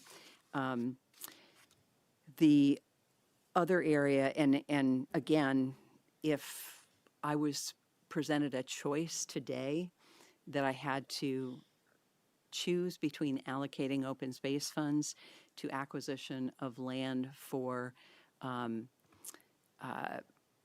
park space or open space in any case, I would prioritize City Park over this project right now based on what I believe are the more significant needs and what I think would be a more inclusive and representative of what we need right now in the city and what we will need. That choice is not in front of me right now. I also feel like the process, similar to Mike's comments, I feel like the process did not allow city staff to come to council with a specific recommendation. So as a result, I think a lot of people did a lot of hard work, and since we last met a week ago, was it that long or that short? I can't even remember, to pull together what is a proposal with a lot of caveats that I think are the city staff's best effort and recommendation to council to really be good stewards of the open space funds and to allow some flexibility in having the project move forward, but also be protective that there are significant questions that need to be answered that did not have an opportunity through a normal process to really get buttoned down a little bit more further. And as proposed, the city is, and by projection, the community is becoming a partner in this project that, again, could be extremely unique, could be a model, but has a lot of moving parts to it. And it does feel, from my perspective, that the ask from the city is kind of coming in the 11th hour. And again, as Tim, you've described, this is an effort to provide a letter of support, but it also is committing funding should all these hurdles be overcome. So again, the Park and Open Space Master Plan, competing priorities and required finance and timing. And then again, if this is something that the council chooses to, that results in not only a letter of support, but in investment of the funds, we all want this to be successful. And that is not entirely clear to me yet, that we have had an opportunity from a city staff standpoint to really ensure that this can be successful. And we're reliant on the negotiations that have occurred between other partners of this proposal to really make that happen. So those are really some of my thoughts. I do have outstanding questions. I don't think any of these would represent necessarily contingencies in the letter of support, but would like to make sure they're answered over time.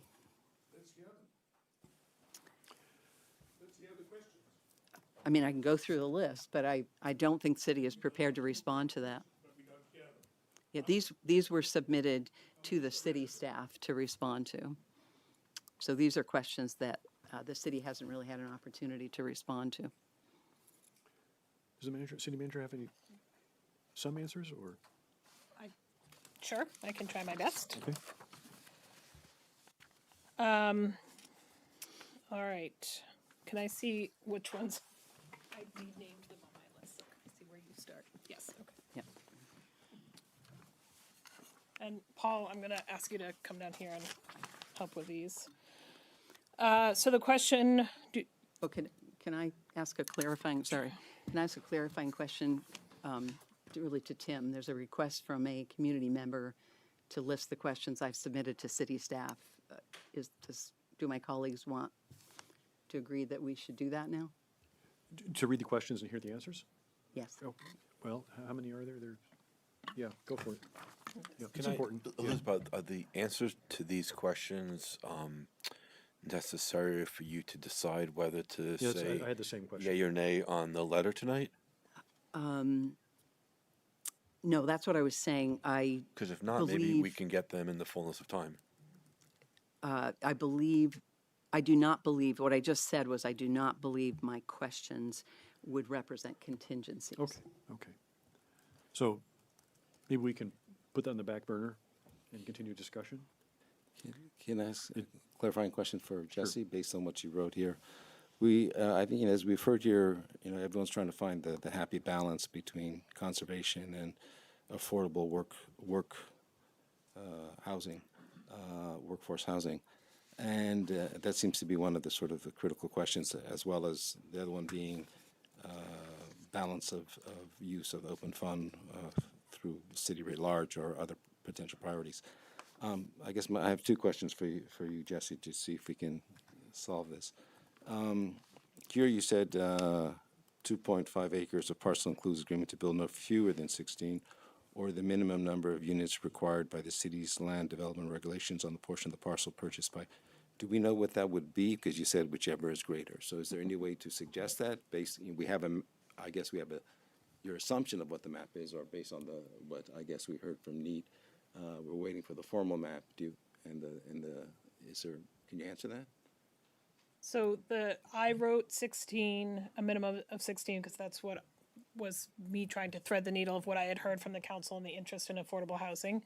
I think the question is that would the zoning potentially require more? More, exactly, because that was one of the things we did sort of throw out there. Yep.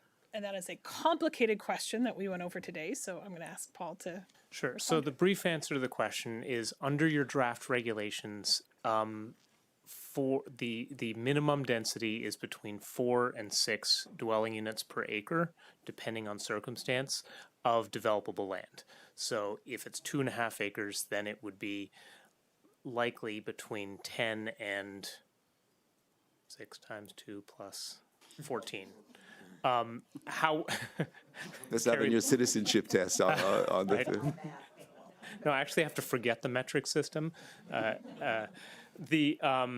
that's the likely scenario under the draft regulations in place right now. I think most importantly, though, as Jesse had indicated, there's a statement further in there of meeting all the regulations, and so this is a sort of assurance that there's not a implied statement that somehow if the regulations were to change in the next year, I'm not saying they are, but if they did, that there's somehow an agreement to do less than your own policy. So that's why it's written in there, just to make sure. So again, I guess I'm just trying to.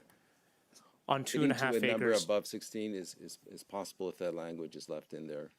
Is it getting to a number higher than 16 is possible if that language is left in there? I'm just trying to. So at a minimum is what they needs to be demonstrated to be capable under the draft regulations would be between 10 and 14 for 2.5 acres. And the other question is, Can I just add sure. a caveat to that? That I agree with everything Paul just said. The caveat is the 2.5 acres is a proposal from the land trust. It could be more, there is more developable land there. And I think that's what the council and some members of the community are grappling with. That the 2.5 acres doesn't represent the total developable acreage of the two combined parcels. Correct. So then that's one, you're sort of getting, I mean, this is the whole point of, I guess, the memo that would have given us an assessment. Here are the choices, here are the options. If you want to go one way, you would need to basically look to expand it, and are there rooms for negotiations on this? I guess that's one question. The other question is, we had heard that there are opt-out clauses if certain conditions are met for Habitat for Humanity to build a house. What are the circumstances if can't get the permits or whatever the other opt-out clauses that were referenced by NEAT in the option contract? Does that mean that someone else would be sought to buy to build affordable housing, or would we just say it just turns out that there wasn't affordable housing as an option? So I think Tom previously answered that question, that if you adopt this letter of support, your commitment is contingent on the Habitat deal. So if the Habitat deal falls through, then we would reopen conversations. I asked the question, and we acknowledge it's sort of the chicken or the egg. When would we know that? Would we know that before the transfer? I mean, because it sounds like to reach a decision on whether they can build, at least based on what I saw, is a complicated one. But again, this is why I'm looking to staff for guidance. I don't understand the processes. I've had no conversations with Habitat, so I don't know when their go, no-go decision will be. But we have a copy of the purchase and sale agreement, right? Yep. And that, do you want to answer, Tom? Please. Try to educate everyone, including me. Okay, my understanding and my intent is the closings are all going to happen same day. Okay, so the city will not commit any funds or expend any funds until Habitat's, the planning has all been, the permitting has been done. They're ready to close. VHC's but ready to close. And at that point, the city will have to kick in their money. But again, we're asking for just a commitment for this process to move forward. So we're going to answer, again, we don't want to start spending a lot of money with engineering design and permitting designs if we cannot get the conservation funds.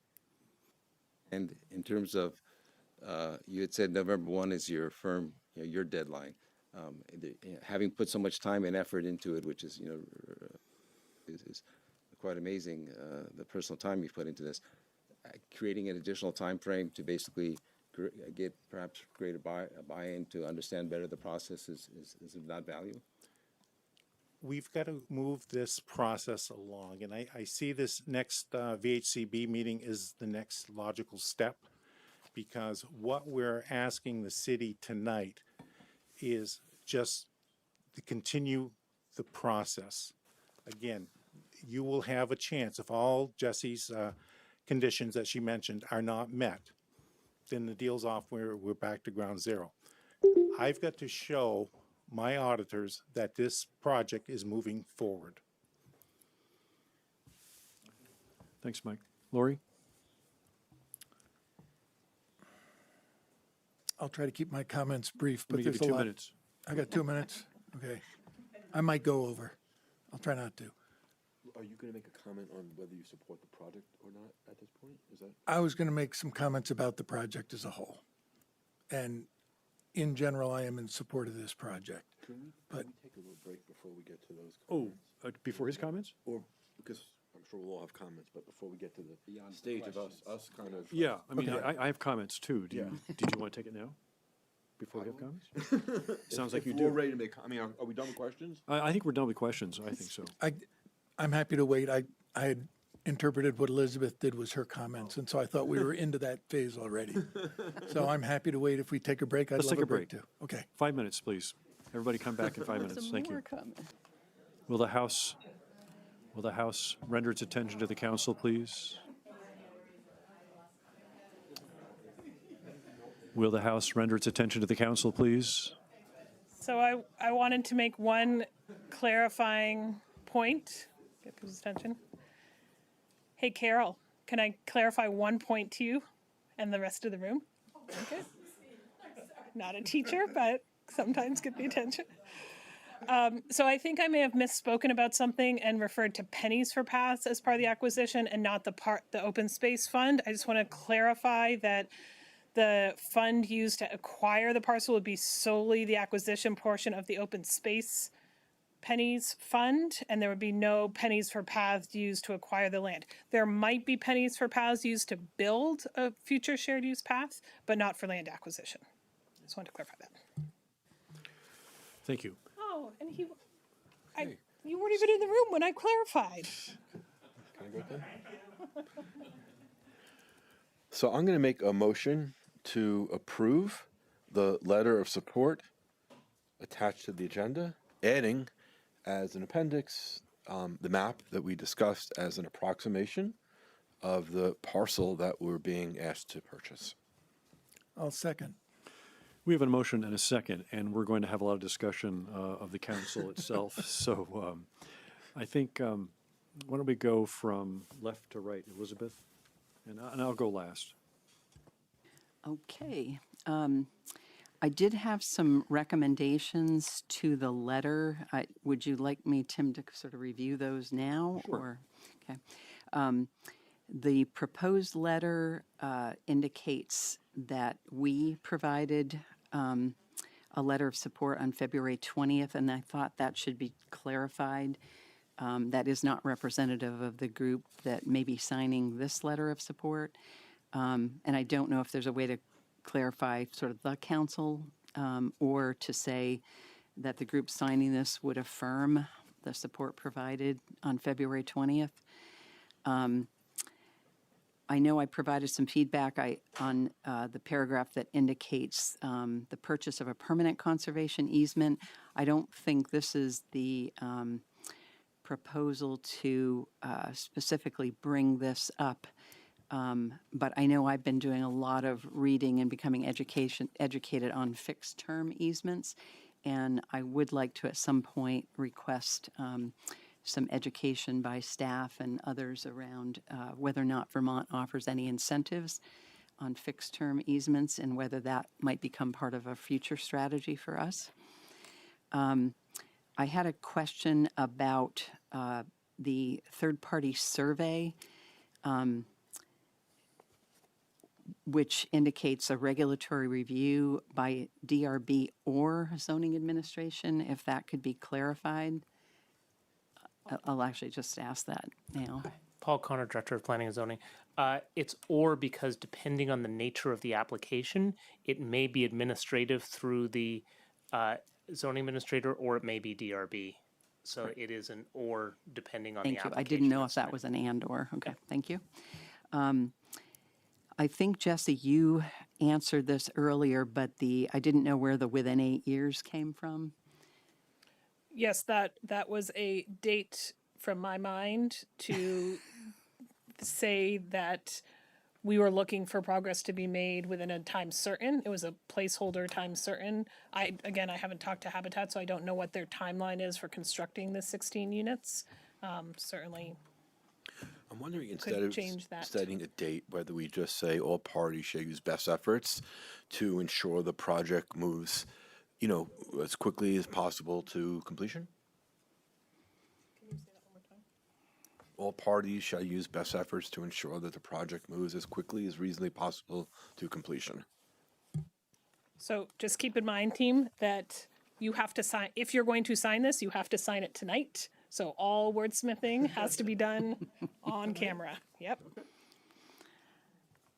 Yeah, and I might have been inclined to say no longer than, but we'll leave that for other comments.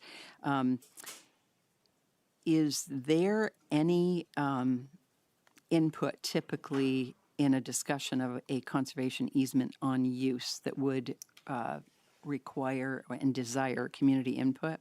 Because this has been presented as passive recreation. As you indicated, Jesse, there's no standard definition of that. Would that be typical to have a community input or on use of conserved land?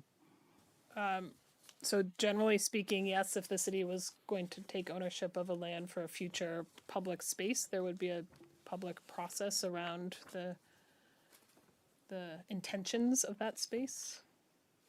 Is that your question? That is, and I guess the question is, should community input on use be included in this due diligence? It could be.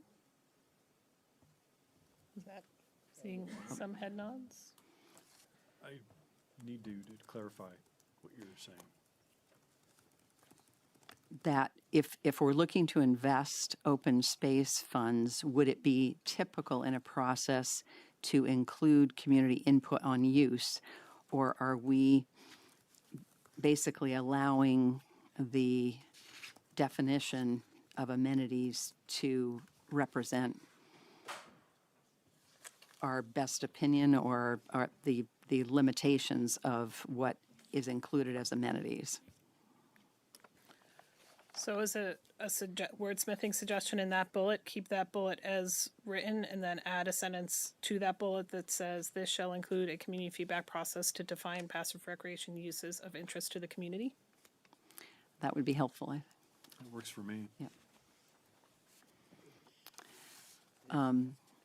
I do think we should consider on the second page modifying the language on the city retaining the right to build an adequate number of parking spaces to support associated community gardens and use of the property if integrated in the future.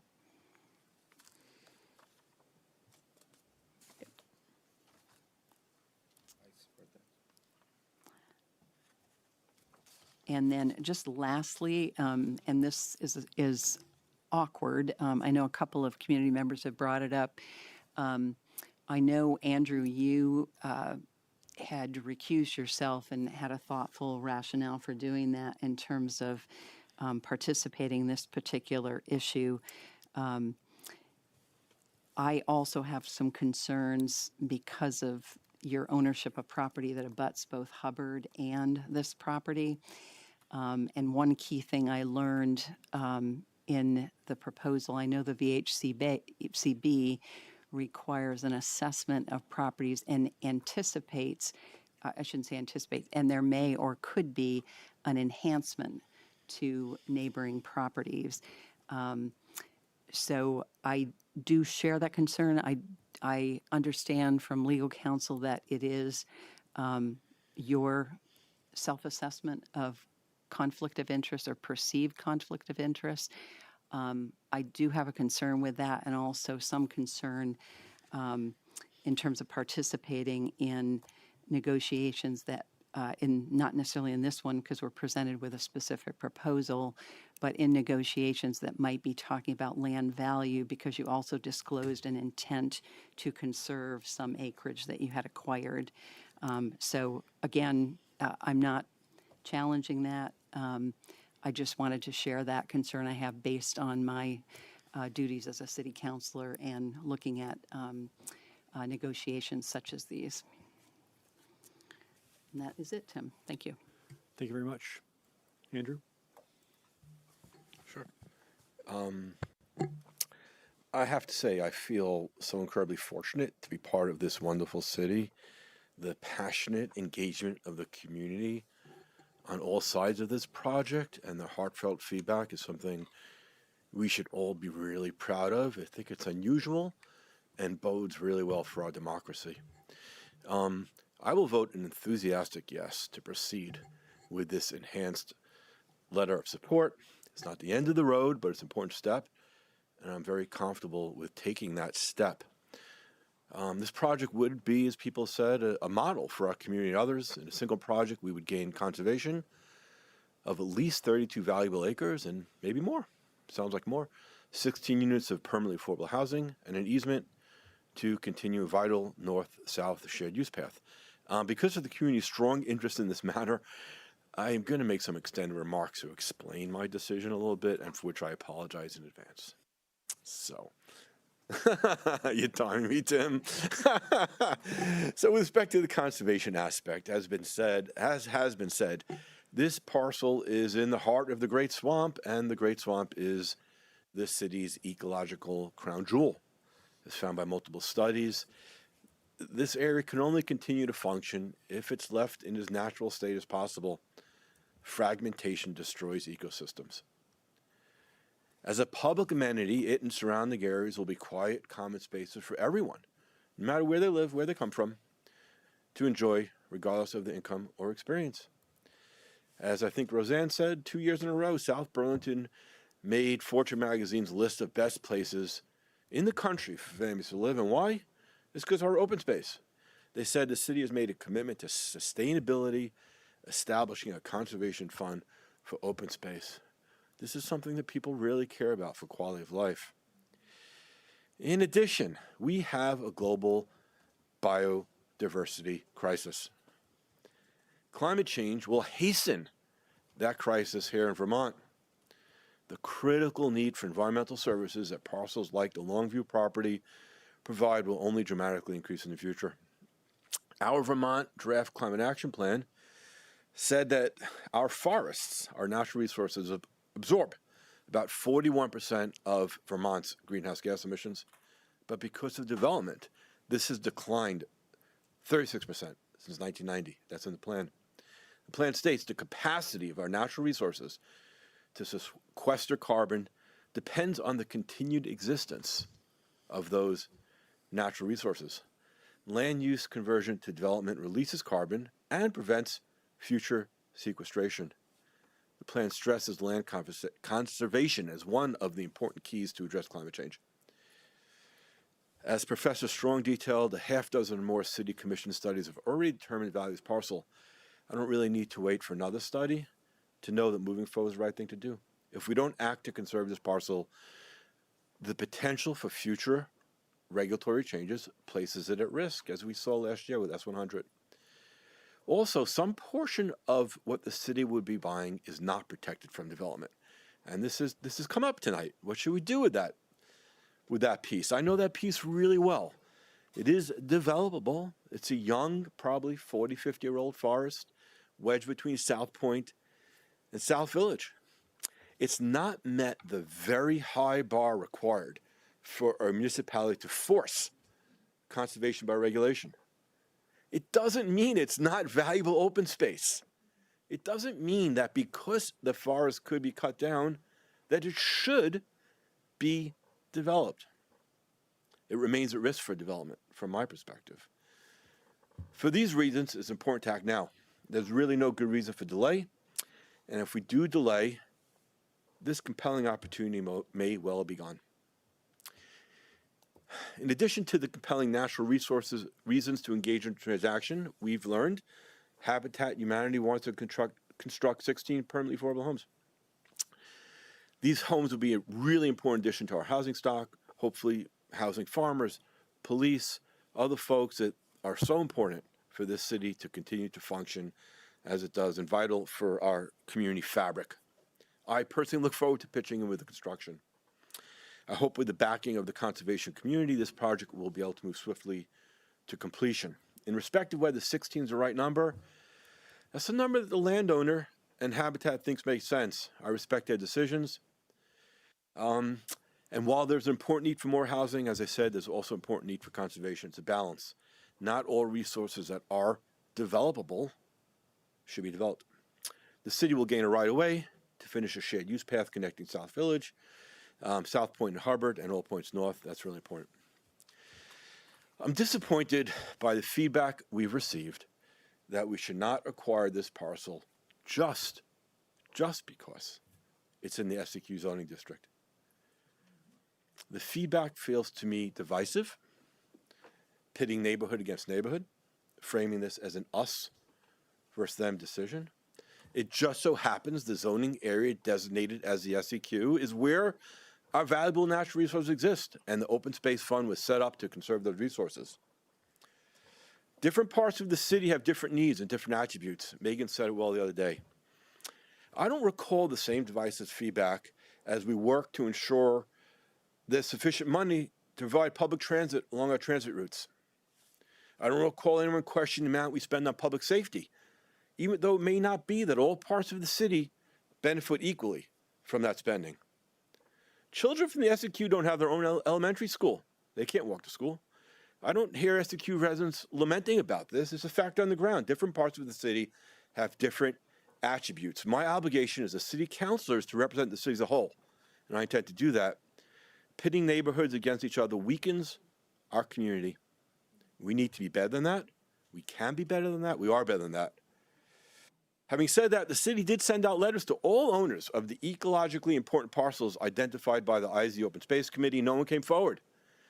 Since I've been on the council, this is one of the only opportunities presented by landowners to purchase open space. The open space funds remain available for other Tom and Janets to come forward to serve the city's natural resources. I hope other folks do step forward. I know the council will be receptive to any such approach. I'm also excited about the city funding a Village Green and City Center. That's something near and dear to my heart. I think is really important. And I know we will be able to use future open space funds for that purpose as well. I don't see a conflict. I can't say enough about the commitment and courage of Tom and Janet to enable the city to be in a position to effect this transaction. It's rare, very rare, for individuals to be so committed to doing the right thing. They're willing to put significant financial resources at risk, sacrifice significant profits, place themselves fully in the glare of a public spotlight. Through it all, they've persevered for 2 years with great integrity, grace, and fortitude to conceive and construct a transaction that's a model for South Burlington and other communities. Thank you both.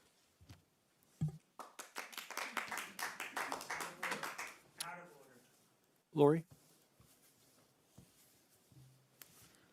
Well, that's a hard act to follow.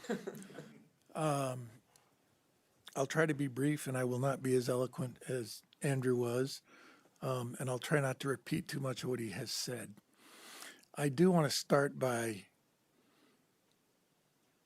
acknowledging the gutsy and amazing thing that the Bellevances have done. We would not be having this conversation tonight had they not stepped forward and said, we're going to put money on the line for the possibility of conservation. While we might be able to put 25 or 35 or whatever the number is on this property of other houses, if we did maximum development on it, those houses would all be $600,000, $700,000, $800,000 houses. They would do nothing for providing affordable housing. And I would take 16 units of affordable housing over 40 $700,000 houses right now today. We need affordable housing, and we need to conserve the land that we have because we are facing an ecological crisis. And if we don't take it seriously, our kids and our grandkids are going to suffer tremendously. And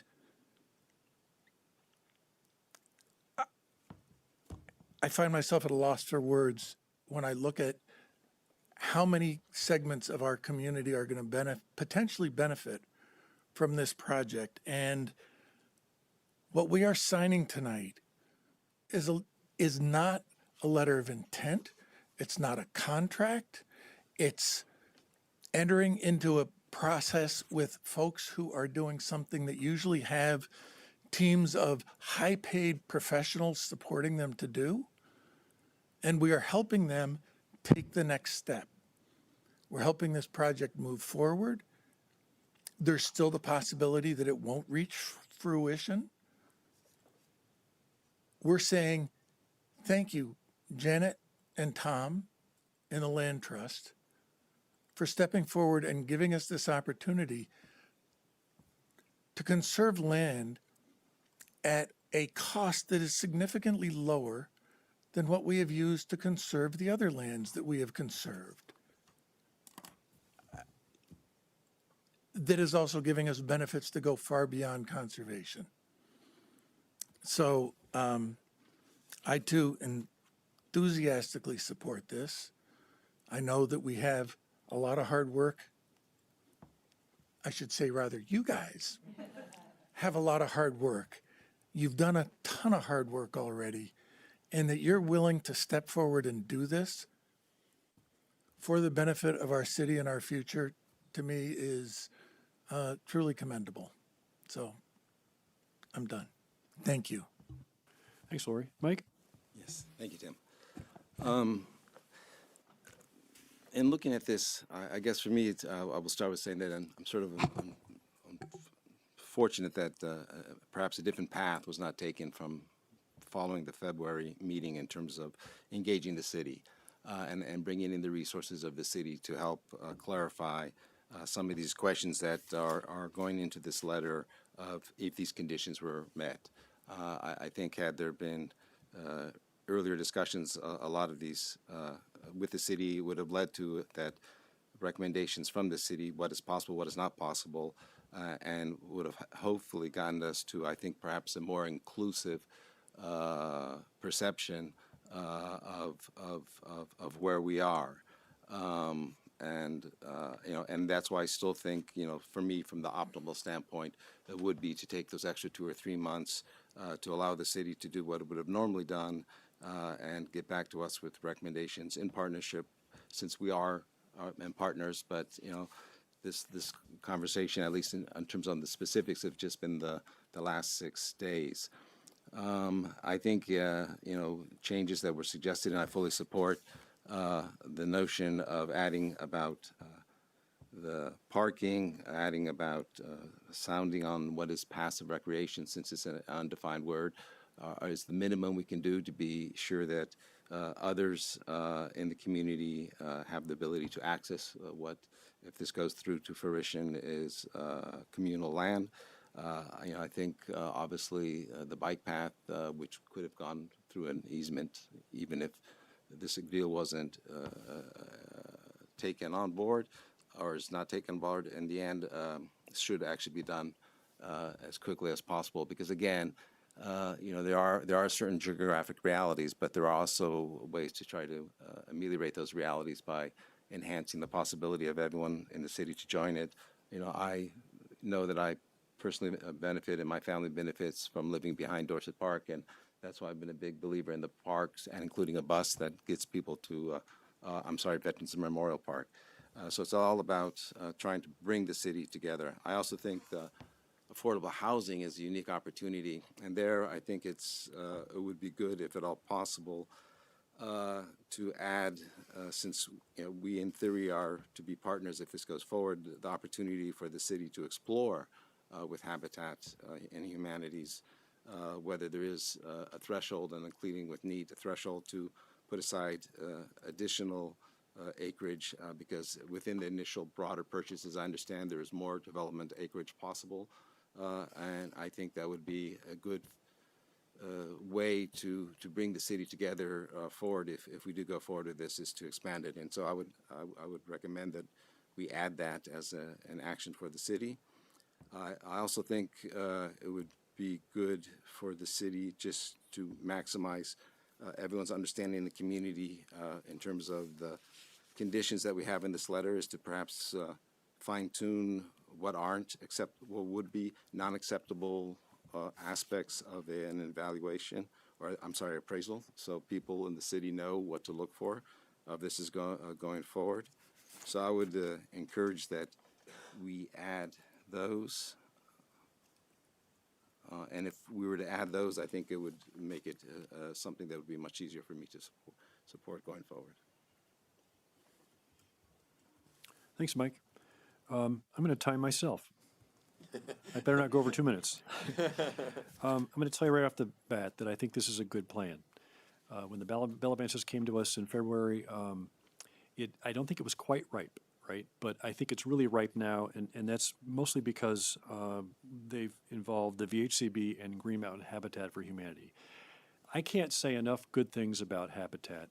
I've worked on at least 7 or 8 projects in Burlington, in Winooski, in Shelburne. I've worked twice on Harrington Place. If you haven't been to Harrington Place and you want to see a high-quality living facility, go see that one, because it's beautiful, right? It's a really nice place. And from my perspective, being on the council when the long airs came to us during IZ, with a proposal for a lot of housing on that property. At that time, it was rejected by the council because it didn't meet the criteria that we had imposed for interim zoning in the first place. And so they withdrew their application and they put the land on the market. It was for sale. Any developer could have bought it at that time, anybody. But the Bellavances bought it, right? And that's why they're here in front of us today. And as a counselor, I've been on the council and I've been anxious and a little scared like Mike might be right now when Dirt Capital and Bread and Butter Farm came to us and said, we want $606,000 to help conserve the Eau Claire farm. And I was like, that's a heck of a lot of money.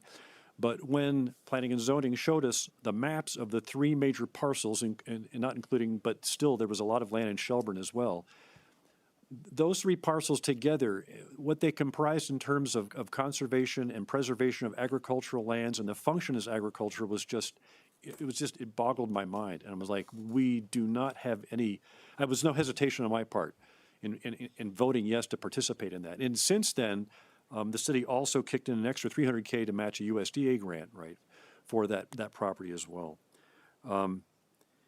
And as far as affordable housing goes in the southeast quadrant, there isn't a lot right now. Okay, I know that the South Village development has several units.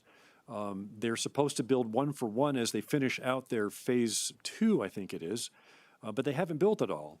So they're really, and I don't even know if Edgewood has any affordable housing or not. Perhaps Paul Connor could comment on that. It's Cider Mill 2. I don't think they have any at all. So this is an opportunity for the first time to put only affordable housing on this piece of property. And that's a great opportunity to have because I can't think of a better place to have affordable housing next to open space on a beautiful piece of land.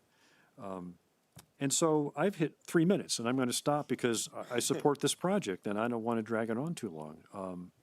So we have a motion in front of us and we have a second. Now, the question is, have we wordsmithed it? Shall we look at the letter together? Let's look at the letter together. Okay. See if I can figure out what it is. Yep, that's what I'm trying to do right now. Can't see. Try and make it bigger. Yeah, could you do that? Actually, even better. Okay. Yes, I'm with Tim on that.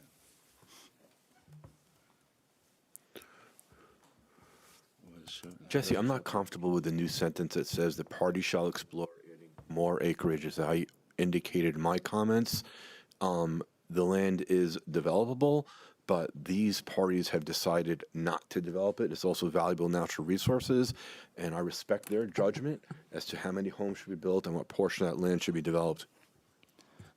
Okay, I guess I was the one to put that language forward, so I guess I would say that, we're now being asked to become a party to this process. We will be putting in serious financial resources to make this project go forward. If it does, having spent what we would spend out of the open fund means that it will take two plus years, as I understand it, to replenish the open funds. So that puts sort of on hold any other opportunities that present itself. So with that in mind, I think it's only correct for us to basically try to maximize at least some of the views that I think have been expressed here, and also I think some of the objectives to maximize the objectives that have also been expressed in our city plan to see if there's any way to get some additional affordable housing. I think there's pretty broad consensus, and I think anything that could advance that would only. But the problem, Mike, is that Habitat has a PSA with the Bellavances, right, with NEAT, right, for 12 to 16 units. That's what the contract says right now. And we can't affect that contract. So I don't agree with adding that because I think that's between NEAT and VHCB and. But there's no reason that if and there's also a biodiversity crisis, Mike, which we have to respect. There's a balance here. Right. And these parties have come up with struck a balance that they think is appropriate. Right. Again, I think if we are a party to that, I think we're allowed to also have our own perspectives. Maybe you don't share mine. That it is possible to, I think, revisit that issue. I think if we were to revisit that issue and we would move that number not to what, you know, some people have thrown out as 50 or whatever, but if we move it up, you know, to, you know, 20 or something more, I think it basically helps make the broader. Have you community walked the land? I pass that land every Have you day. walked the land? No, I have not. You might want to. Can I have a suggestion here? Sure. I think that I agree with what's been said about the Bellavances and the Habitat having an agreement and having really thought this through. I don't like saying that the partners shall explore adding more acreage. I would not be opposed to requesting that the Bellavances and Habitat consider revisiting it to see if within their estimation it might be possible. So this makes it sound as though they must explore it, which is different than saying, would you guys be willing to take a look at this? Or could it be the city? I'm just saying, if to ask the Bellavances or Habitat, would you guys take a look at this? If they come back and say no, I accept that. If they come back and say we'll consider it, I accept that too. So if there's a way to word it. But in wording it, I mean, isn't it, as I understand it, maybe Paul, you can comment on that, in that square that you showed us, if you were to expand it a little bit, is that not also land that is developable, or is everything that buttresses it that natural resource protected area? The land between the 2.5 acres that was in the small square and approximately where that recreation path is zoned as a area for development. There is a portion of it that may contain a Class 3 wetland, but it is zoned as a development area. But that is the choice in front of you all about how you want to. But that land, but the landing adjoining, if you were to expand that land by, if again, you know, what would be necessary if I understood you saying an acre is 4 to 6 duplex, if they added an additional half acre to that, would that create the possibility for, you know, 4 to 6 duplex, and we change that number? It's possible, but it's hard to sort of talk about it on the fly, to be honest, not But it knowing is something exactly where the that is natural possible, resources so- are. I mean, added land creates more possibility, yes, but without, I can't go into any more specifics though. So worth this, to me, again, it would be worth exploring. I think if we've heard the sentiments, and the goal is to maximize sort of the greater good, to me, that would be a balance that I think would be advanced if we did explore that option. So I can't, I don't want to add that line. Personally, I'd like to pull it out. And I think Andrew agrees. Lori, do you agree? I agree with Let's just pull it out. Because I think we have at least the votes for that. And I like the line that's in there now, right? Achieve the goals expeditiously. Is that how you spell it? Yeah, well, it would have told you if it wasn't, right? Looks right. Yeah, looks right. Yeah. And 10-foot paved. Can we start from the top? Oh, Can we start from the top down? So change this sentence to read, the council further supports, this letter further supports the letter of support the council previously provided, the body previously provided? Yep. Okay. Good point. The first bullet here, Michael mentioned an interest in describing how an appraisal could not be accepted, I think is what you were getting at. What would be the things that we'd be looking at that would not pass the threshold? Because I think you talked about a few things previously that would basically make this a challenge. It says agreed upon by all parties too, and including VHCB, because I think they're the ones that are actually asking for the appraisal in the first place.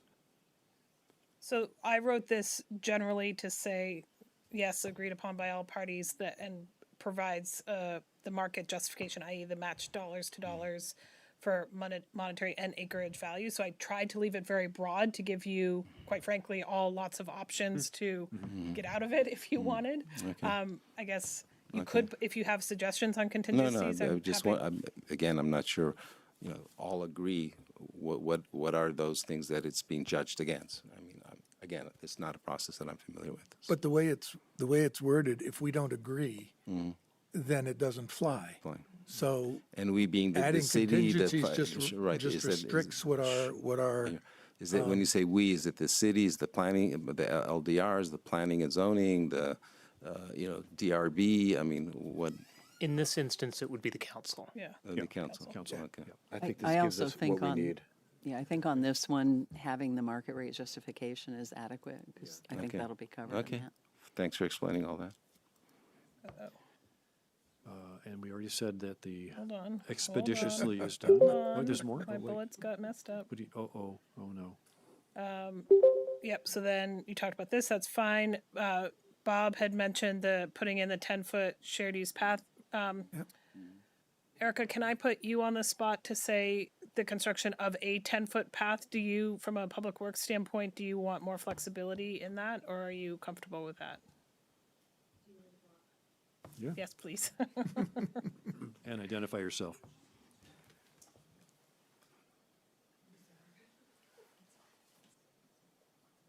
So this is Erica Quallen. She's our Deputy Director of Public Works for Capital Projects. I am who Jesse says I am. Yeah, a 10-foot shared use path is our standard and what we would ask any private entity to do.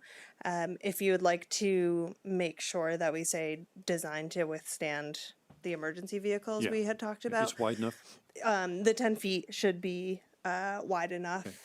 Oh, yes, it just says a 10-foot paved shared use path, but 10-foot wide, not 10-foot Can I long. clarify Oh, something? good, 10-foot wide. Thank you, Paul. Tim, can I clarify something? Yes. 10 feet long. Erica, should we, similar to what has been approved in Hubbard, should we include the walking path next to that? The mode section next to it is pretty typical. The Hubbard one is slightly wider, but that doesn't affect the pavement and is all still impervious So it surface. wouldn't limit Correct. including that? If we mowed a slightly wider section next to it, wouldn't need to be here. Thanks. Thanks, Elizabeth. I had that same question. Said I had that same question. Thank you. Withstand the weight of public vehicles, public safety vehicles? Is that important to say? Okay, all right. Erica, would it have to be wider than that for the emergency? She said 10 was adequate. 10 feet should be adequate. Yeah. And then amenities, community activities and passive recreation uses of interest to the community. I'm okay with that. Everybody else is. So I don't think the community feedback will define passive recreation. Passive recreation is kind Or of suggest. something that we know what it is. It doesn't require specialized facilities or equipment, puts minimal stress on the environment. Community feedback can provide what types of passive recreation amenities the community would like to see. To suggest? Yeah, but it's not going to define what it is. Yeah. Okay, Is that is defined to suggest enough? Sure. yeah. Okay. Okay, and then we have adequate number of parking spaces, yeah. And then I just added this in, we are attaching a map of the approximate future boundary lines anticipated Okay, to link that in. yep. All right, that's it. Should that say as supplied by NEAT? Oh, no, because it came from Paul. Yeah. As supplied by Paul. So we have a motion, we have a second, we have a document that has been edited but is in front of us, and it's the document that we would vote on. Are you ready for the vote? Tim, could we do a roll call vote? Well, absolutely, sure. So we're going to do roll call vote, so let me just get my paper ready here. So let's start from right to left. Lori Smith, how do you vote? Yes. Mike Scanlon? No. Tim Barrett would be a yes. Andrew? Yes. And Elizabeth? In contrast to Andrew's enthusiastic yes previously, I will vote a cautious yes. Cautious for yes. A lot of the concerns I've expressed. I believe the city staff, and I'll compliment staff on pulling together a document that I think acknowledges and protects the community and the Open Space Fund in allowing this to move forward to the next stage. Great. So the motion passes 4-1. Thank you very much. According to our agenda, there was nothing else except for other business. Is there any other business tonight? No, thank you. No, thank you. none of you can leave until you sign this letter that we have to print out. Good point. So we're going to adjourn, but we're going to sign this document. I want to thank the Land Trust, NEAT, the Bellavances, everybody for their support. Thanks for the feedback from the public. Appreciate it. Have a nice evening, folks. Motion to adjourn? So moved. Second? All those in favor say aye. Aye. Aye.